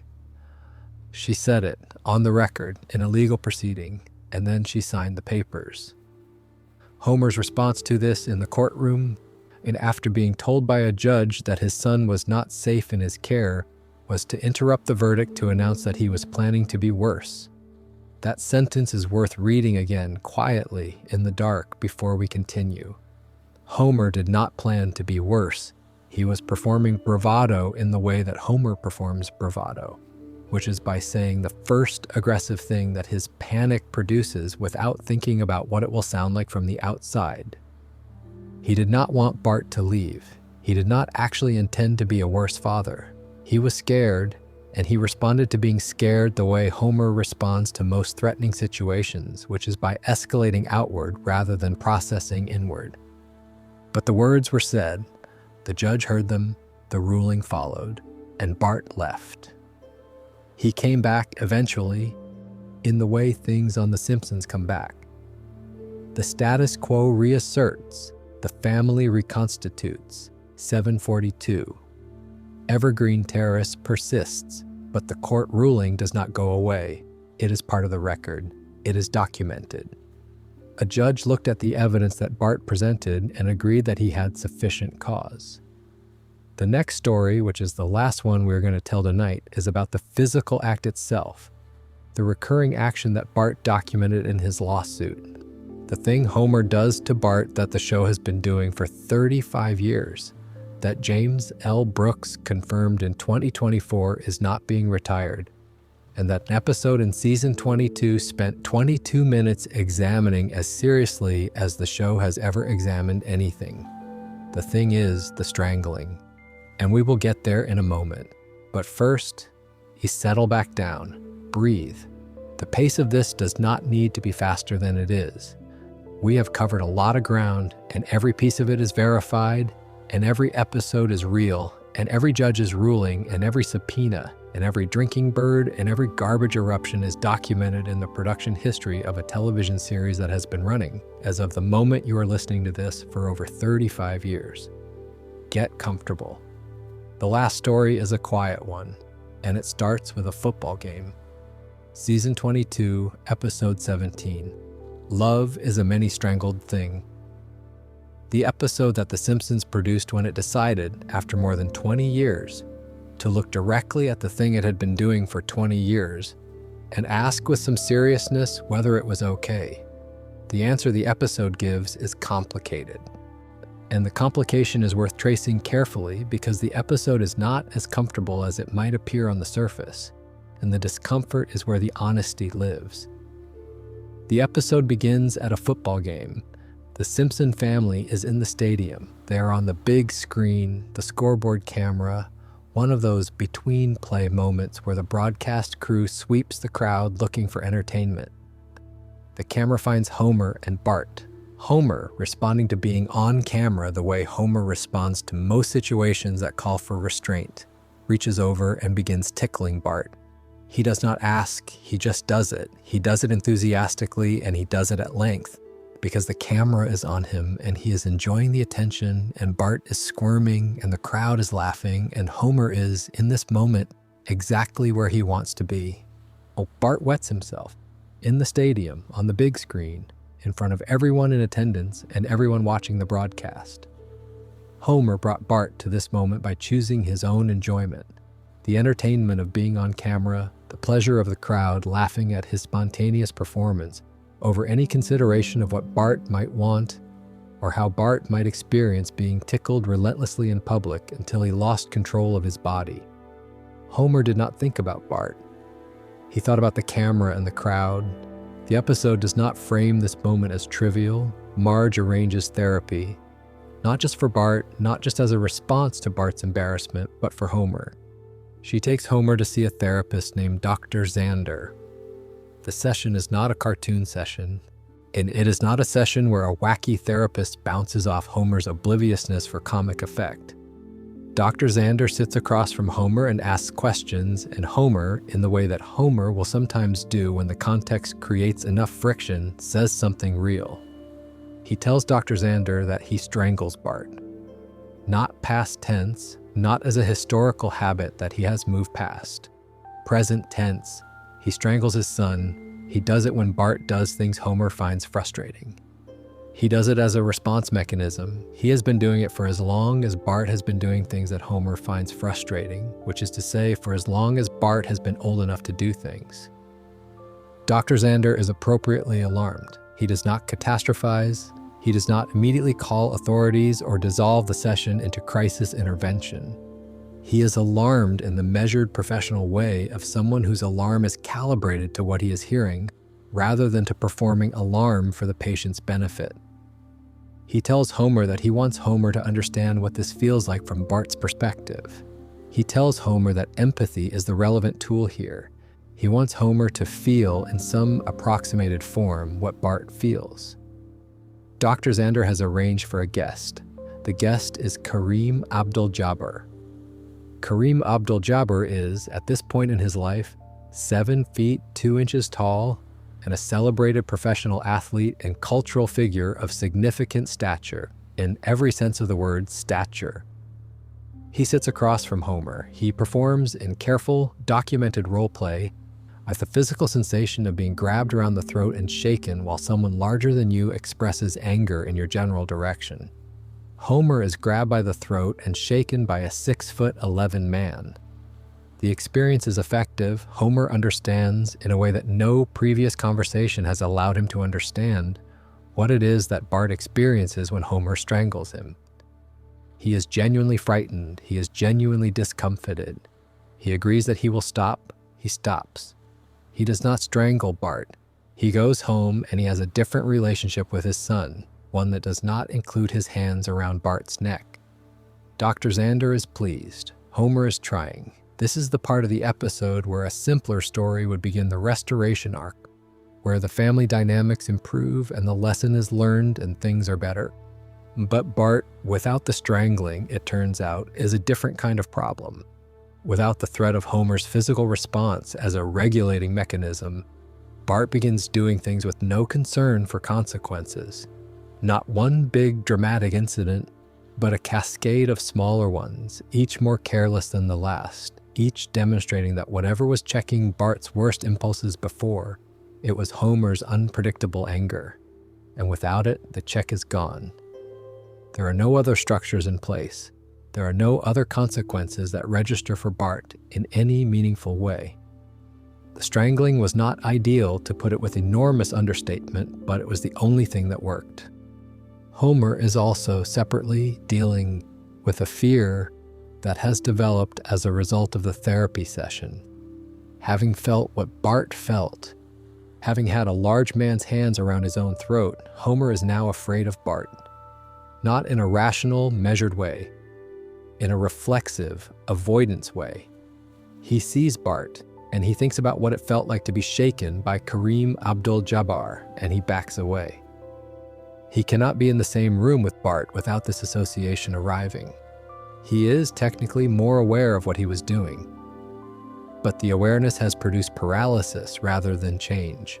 Dr. Xander attempts to intervene. He tries to engineer a scenario in which Bart demonstrates some form of care or concern for Homer, a moment of genuine filial affection that would reset the association Homer has developed. He creates a dangerous situation for Homer in the hopes that Bart's protective instinct will activate. Bart watches Homer in peril. Bart sends a prank text to Moe. Dr. Xander snaps. The episode in its final act has Dr. Xander, the professional, the therapist, the person who was brought in to address the problem of strangling, begin strangling Bart himself. He cannot stop. He keeps going. He is so frustrated by Bart's indifference to his father's safety that he does the thing Homer was doing. In a therapy session designed to address the fact that Homer was doing it. The episode ends with a kind of resolution, but not a clean one. Homer and Bart reconcile. The fear and the strangling cycle and the consequences and the therapy and Dr. Xander's own breakdown are addressed well enough for the episode to close. But the show has been unusually willing to show you the inside of the machine here. And the inside of the machine is this: the strangling existed as a form of discipline. Remove it and the system collapses.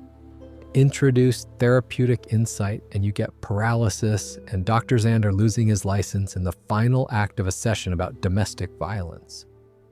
Now step back from the episode and look at what the show has been documenting for over 30 years. Homer Simpson has been strangling Bart since the earliest seasons of the show.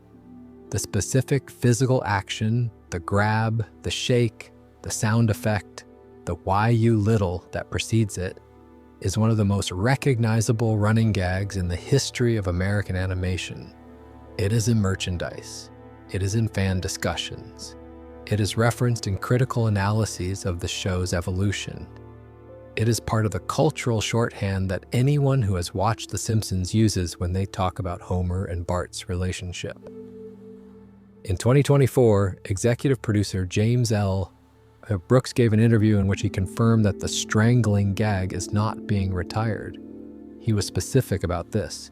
He did not want there to be any ambiguity. The strangling stays. The show's own production team considered retiring it. The 2024 season 35 episode that appears to have prompted the question suggested within the episode itself that Homer was reconsidering the behavior.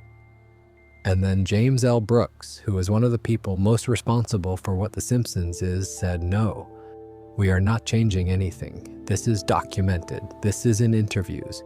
This is part of the public record of a show with a public record large enough to fill a modest library. What is the strangling?"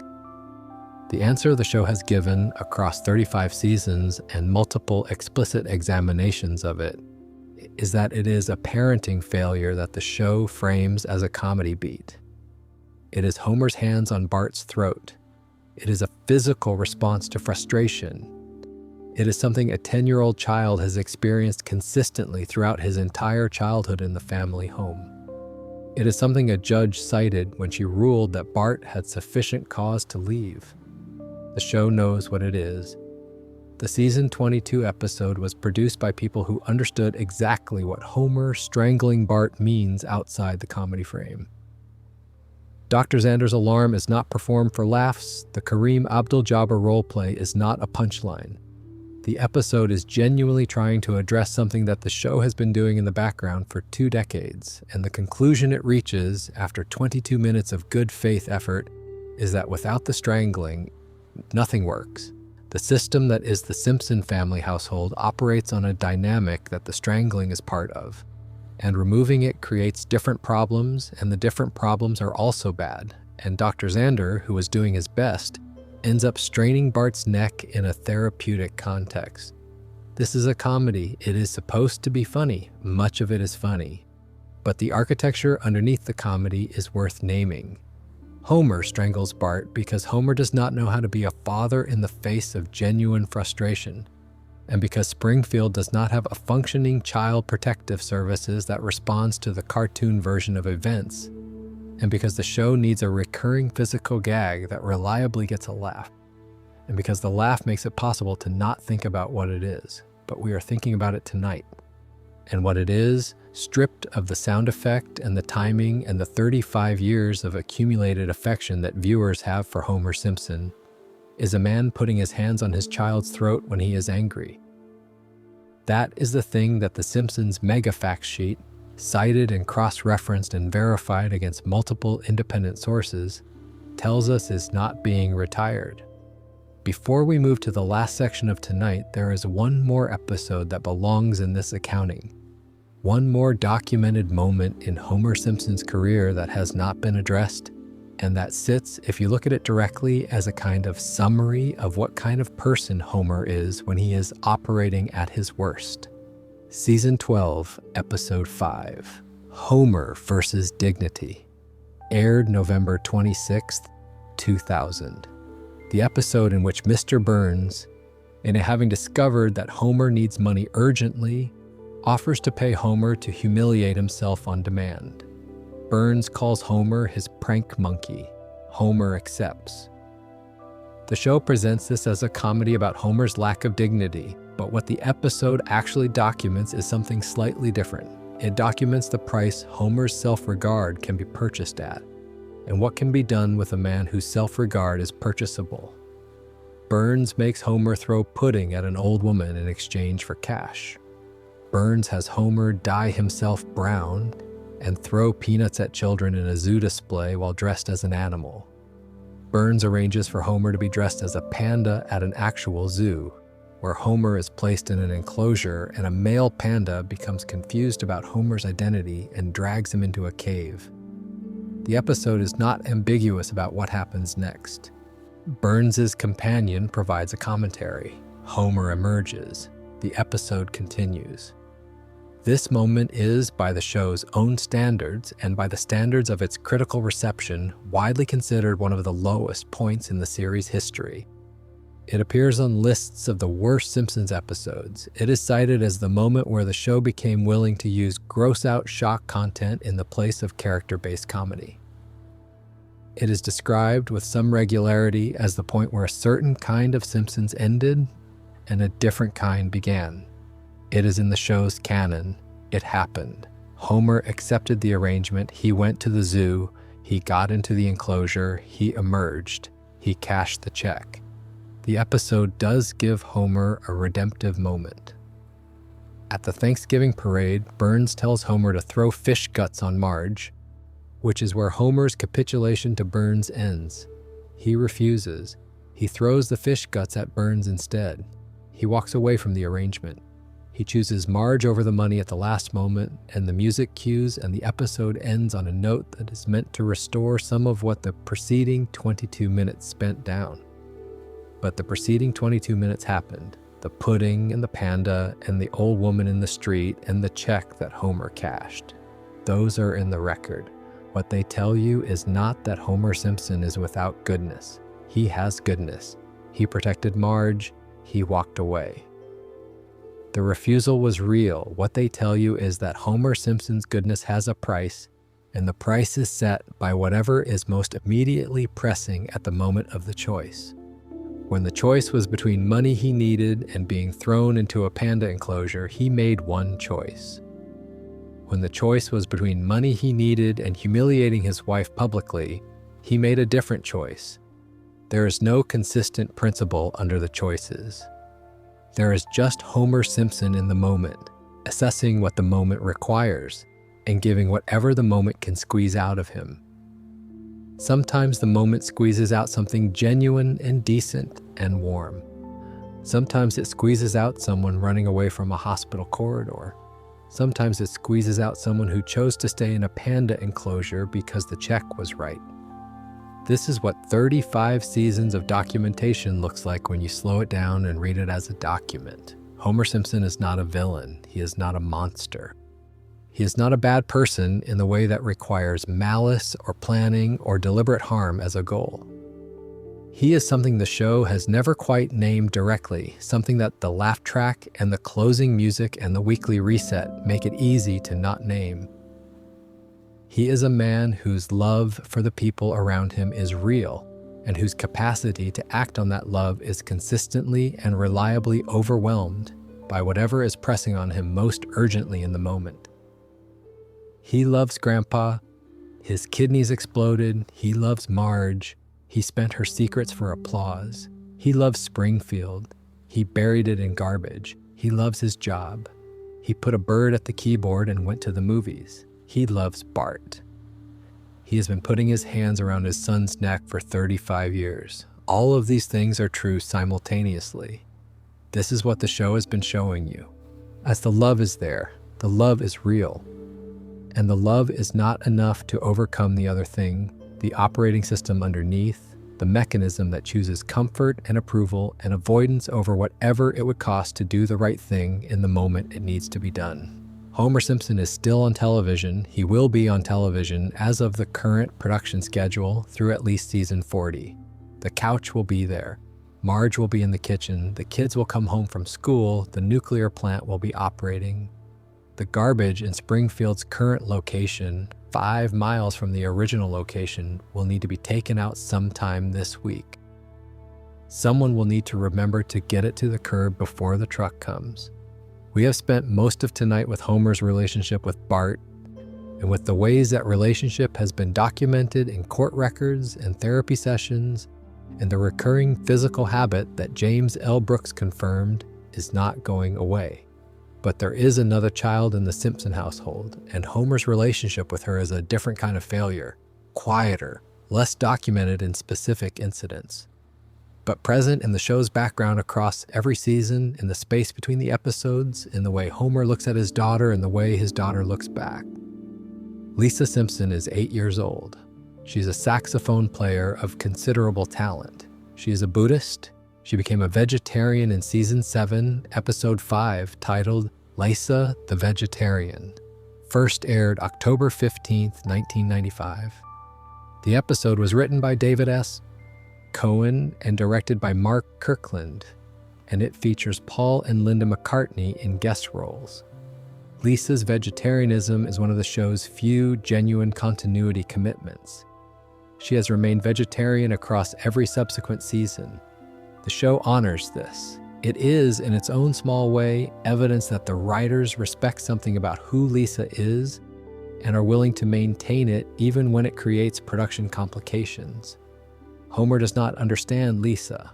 This is not a criticism that belongs only to Homer. Springfield does not understand Lisa. Springfield Elementary does not understand Lisa. The show is, in many of its episodes about Lisa, about the specific experience of being a child who is substantially more intelligent and more emotionally developed than the adults around her, and who has to navigate the loneliness of that gap. But Homer's failure to understand Lisa is different from the general failure of Springfield to understand her because Homer is her father. And fathers are not supposed to be part of the general failure.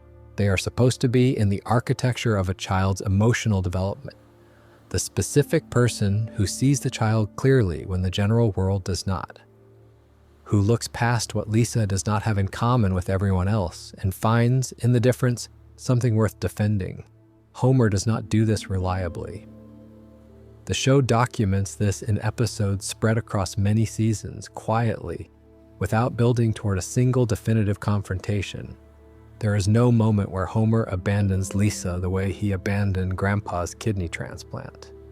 There is no public failure on the scale of the Springfield relocation. There is just a consistent pattern of Homer not seeing his daughter with the clarity she deserves, and the pattern leaving its marks across the years in the same slow way that weather marks stone. There is an episode in season 14, episode 2, titled How I Spent My Strummer Vacation, aired November 10th, 2002, in which Homer gets to attend a rock and roll fantasy camp. This is not directly about Lisa. It is a Homer episode about Homer's relationship with music and celebrity and his own unfulfilled creative ambitions. But the episode exists because Homer has creative ambitions. Homer has a rich and detailed inner life that the show has been developing since the earliest seasons. He has musical taste, he has opinions, he has enthusiasms that are genuine and sustained. Lisa has these too. She has more of them than Homer. in more developed and articulate forms. She plays her instrument, she pursues her interests, she argues for her positions. And Homer, who has the same emotional DNA as Lisa in certain fundamental ways, does not see the resemblance. He sees the parts of Lisa that inconvenience him, the arguments, the requests that he take out the recycling, the dinner table discussions about animal agriculture, and he responds to them with the Homer response, which is to wait for them to stop and for the next donut to arrive. The show knows this. There are episodes where Homer and Lisa connect genuinely, where something in the musical or emotional or intellectual overlap between them produces a moment of real recognition. These episodes are among the warmest in the series. Homer and Lisa at the jazz club, Homer hearing Lisa play saxophone for the first time and understanding in the moment that his daughter has something he does not, and that it is extraordinary. These moments are real and they are in the record too. But they are exceptions. The baseline is Homer at the dinner table waiting for Lisa's vegetarianism position paper to end. Homer in the car not engaging with the thing Lisa wants to talk about because the thing Lisa wants to talk about requires sustained attention. And Homer's attention is distributed across whatever is happening on the radio and what they are having for dinner, and whether his seat is comfortable. Lisa knows this. 8-year-old Lisa Simpson has a more accurate picture of who her father is than Homer has of who his daughter is. She loves him. The show makes this clear. Her love for Homer is genuine and particular, and it survives his regular failures to meet her where she is. But her love is also calibrated. She has expectations of Homer that are, for an 8-year-old, already quite realistic. She knows when to engage and when to wait for the conversation to be over. She knows that Homer's attention is a finite and inconsistently distributed resource, and she plans accordingly. This is a thing that children learn when the adults in their lives are unreliable in the specific Homer way. Not unreliable in the sense of absent or actively harmful, though the episodes we discussed earlier with Bart demonstrate that Homer is capable of that too, but unreliable in the sense of inconsistent. Present sometimes and genuinely attentive sometimes, and then gone behind the eyes the next moment. You're back inside whatever Homer is always inside, the place that is louder to Homer than the room he is actually in. Lisa navigates this. She is good at it. She is, in many ways, the most functional Simpson child precisely because she has developed, out of necessity, the emotional intelligence to compensate for the inconsistency of the adult emotional support available to her. She is a child who has learned to parent herself in certain important ways, and the learning has made her more capable, and the capability is visible in every episode, and it is not a gift, it is an adaptation. It is what children produce when they need to, and she needed to. Homer loves Lisa. He would say so, he would mean it. The show has documented it. The jazz club is real, the saxophone is real, the moments of connection are real. And Lisa still learned to parent herself. Both of those things are true. Both of those things are in the record. We should also note, before we close this accounting, that Homer Simpson has held the job of nuclear safety inspector at the Springfield nuclear power plant for over 35 years of showtime, which translates to a fictional employment record of corresponding length, and that in all of that time, the plant has continued operating despite Homer. Not because of Homer, despite him, the plant has not melted down. Springfield has not been irradiated. The water supply has not been contaminated by reactor coolant, at least not in any episode that directly results from Homer's work performance. This is either the result of robust safety redundancies built into the plant's design, or the result of the Springfield universe operating on rules that protect its population from the full physical consequences of its most dangerous workers' behavior, or some combination of both. The drinking bird was a single documented incident. It is, however, the incident that most clearly illustrates what Homer's actual professional performance looks like when the comedy framing is removed. The job is to monitor systems and confirm their status. The job does not require expertise or creativity or advanced judgment. It requires attention and presence. Homer replaced himself with a novelty toy and went to the movies. We noted earlier that the incident was resolved and that Mr. Burns praised Homer for heroism and that no regulatory investigation followed. What we should also note is that the drinking bird was not confiscated. It was moved. It is still somewhere in the Simpson house. Homer is still employed at the plant. The monitoring terminal is presumably still operational. Homer's approach to his professional responsibilities has not, in the documented episodes that followed, undergone a fundamental revision. He is still the nuclear safety inspector at the Springfield nuclear power plant. He has been for 35 years. The plant is still there.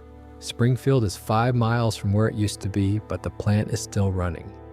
Take a breath. Notice how quiet the room is. This is a good time to let the mind slow down and let the images from the tonight settle into whatever place the mind puts things it has processed. The Frank Grimes funeral, the lost souls on the ship in the ocean, the marriage class and the plant Marge built from houseplants and clothing, the garbage erupting from the golf course, the ice cream truck and the moo-moo and the plant that kept running, the judge and the subpoena served with bacon, the Kareem Abdul-Jabbar role play and Dr. Xander losing his composure in the final act, the panda enclosure, the check Homer cashed. And underneath all of it, underneath the episodes and the production codes and the Emmy citations and the Nielsen ratings and the James L. Brooks interviews, the same house, the same couch, the same yellow kitchen walls, the same family sitting down to dinner. Homer Simpson, whatever else he is, keeps coming home. He keeps sitting on the couch. He keeps pulling Marge toward him at the end of the episode. He keeps, in the moments that the show gives him clearly and without irony, loving the people he loves. It is not enough. It is frequently not enough. Tonight has demonstrated that it is frequently not enough, but it is real. And the show asks you, over 35 years of asking, to hold both the real love and the real damage at the same time, and to understand that they coexist in the same person and that this coexistence is not an anomaly or a cartoon convenience. It is what people are like.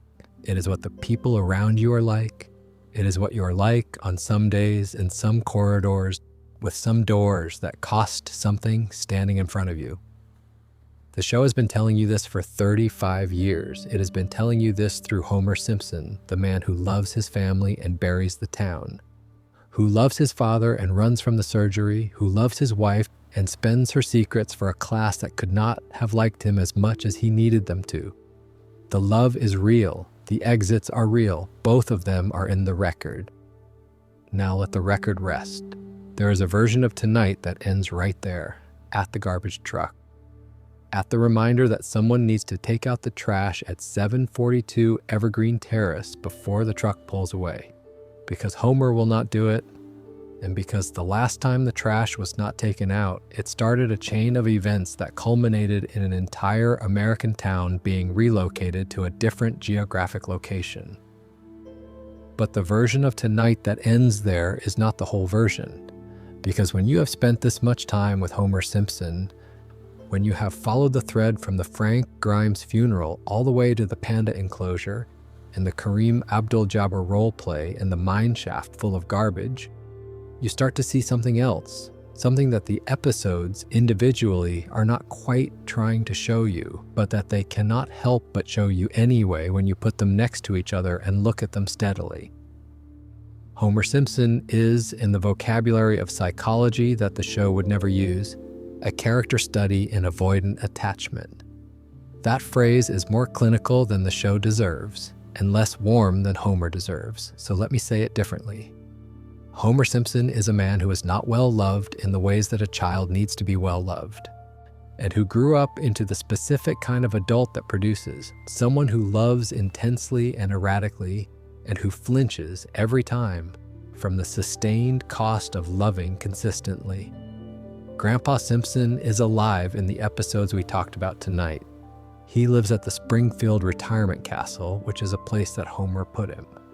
There is an episode that addresses this directly. Homer arranged for Grandpa to live in the retirement facility, not because Grandpa needed the level of care available there, but because Homer found Grandpa's presence in the house burdensome. Grandpa went because Homer needed him to go. And then Homer drove past the rest stops on the way home from Bloodbath Gulch. And then Homer ran from the surgery suite. Twice. The pattern is not random. It is not a collection of unrelated failures assembled by 35 years of writers without a connective thread. The thread is there. It runs from Grandpa at the retirement castle to the hospital corridor, to the lost souls on the ship in the ocean, to the third pair of eyes at the card table waiting for Homer to respond to the word slow after everyone has already gone home. Homer is a man who learned, somewhere in the long process of growing up, that the things he needed would not necessarily be there when he needed them. That waiting for rescue was a losing strategy. That the operating principle underneath was get what you can, when you can, because the alternative is waiting for something that may not arrive. This is not an excuse, it is not a defense. It is just what the show has been quietly showing you. In between the donuts and the dough and the couch gag and the closing music for 35 years. Homer's love is real. His love for Marge is real. His love for his children is real. His love for Grandpa, complicated and guilty and frequently inadequate, is real. The show knows it is real.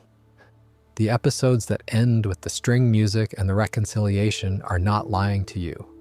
The love is there, and it is genuine, and it is one of the reasons The Simpsons has lasted as long as it has.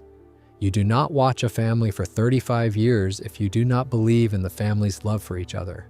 But love, the show keeps showing you, is not the same thing as reliability. Love does not automatically produce follow-through.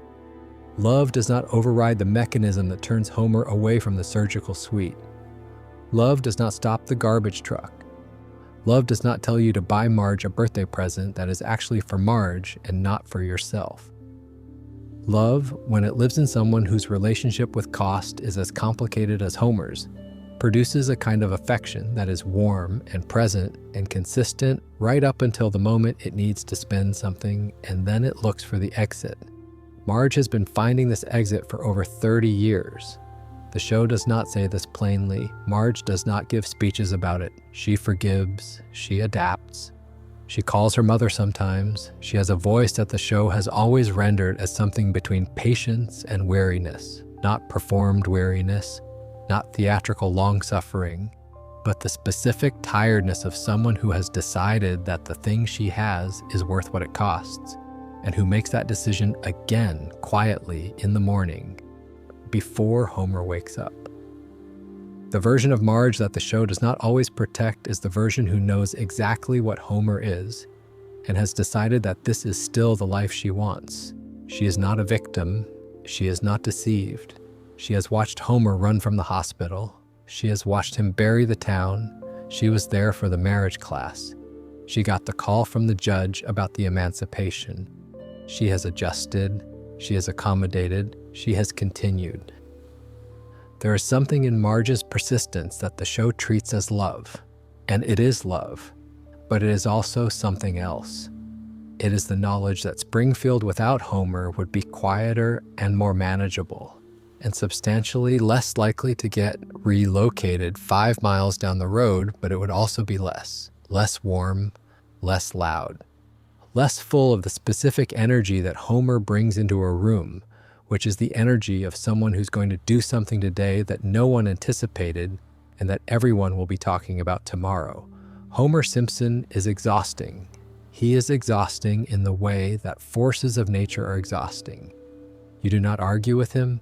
You do not reason with him effectively. You do not change his behavior by explaining what it costs, because the explanation requires him to hold the cost in his mind at the moment of the choice.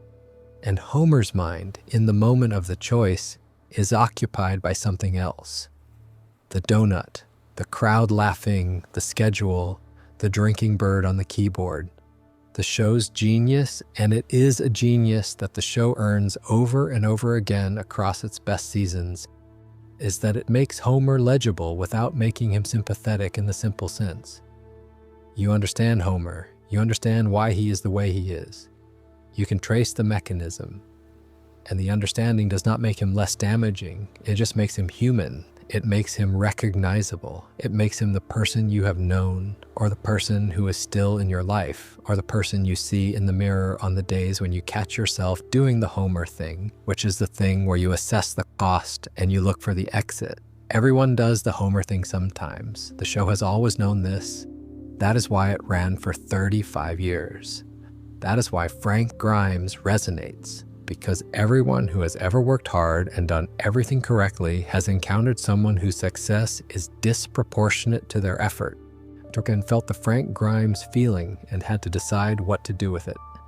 That is why the kidney episode resonates, because everyone has had a moment in a corridor walking toward the right door, the door that cost something, and felt the pull to turn around. Not everyone has a father in surgery on the other side of the door. But everyone has had a corridor and a door and the familiar weight of the exit. That is why Marge forgives, because the people watching know they would also probably forgive.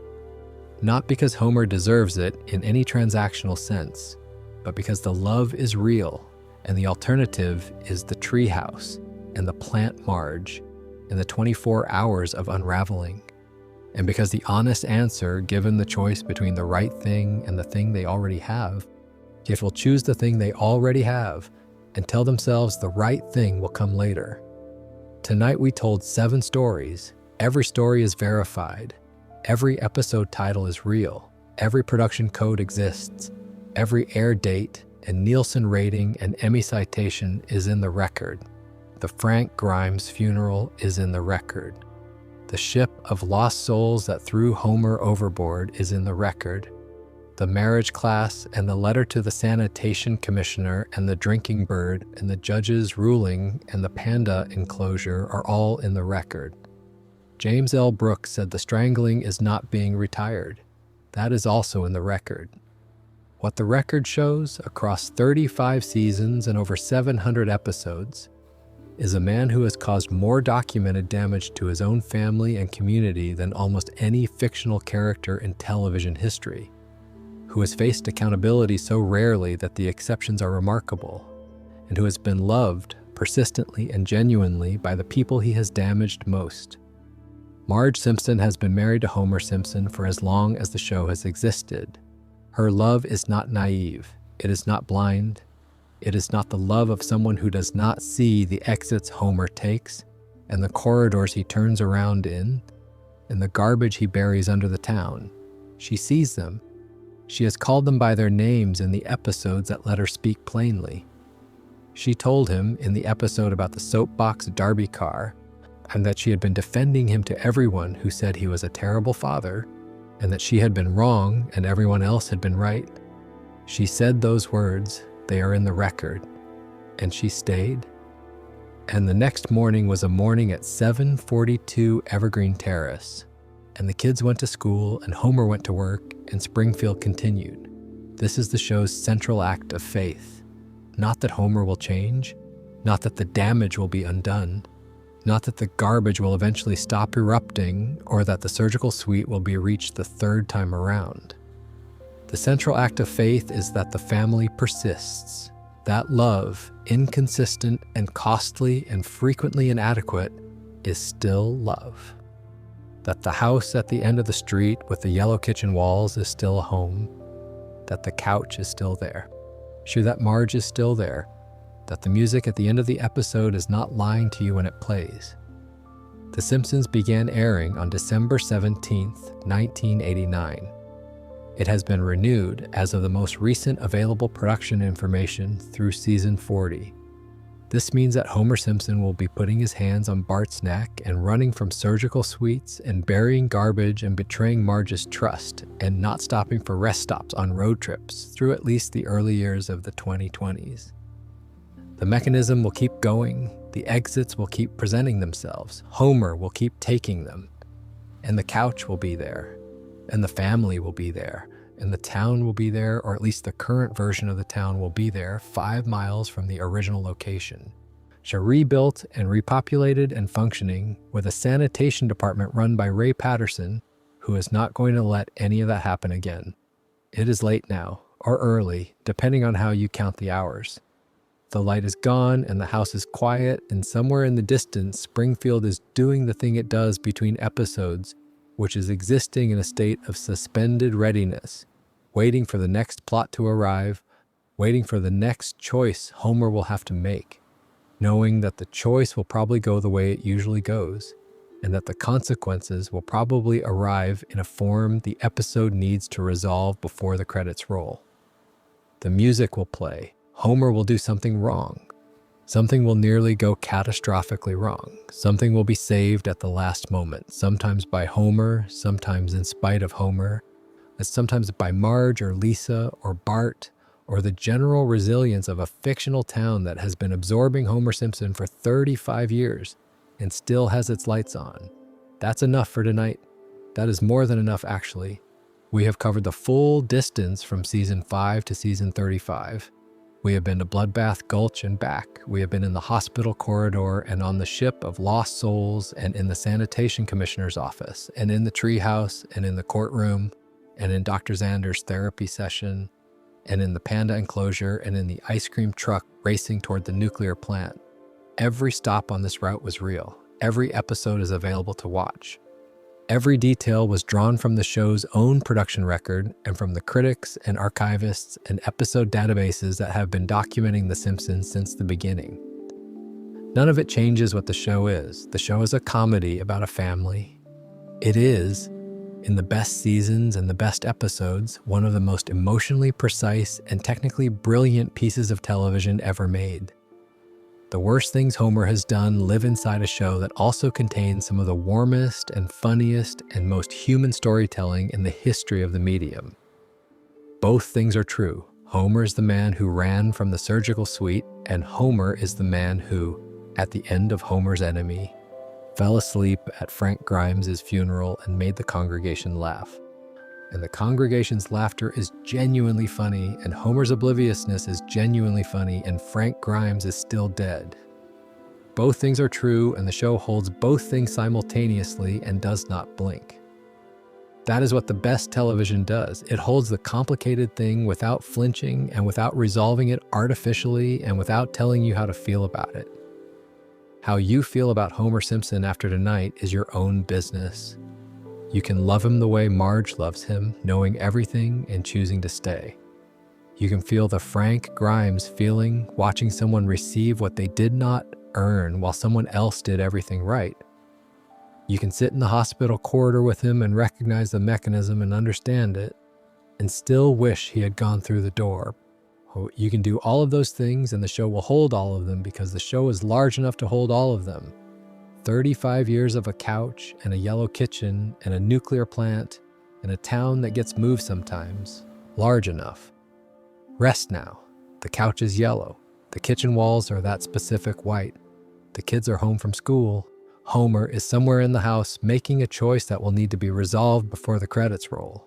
It will probably work out. It almost always does. Good night.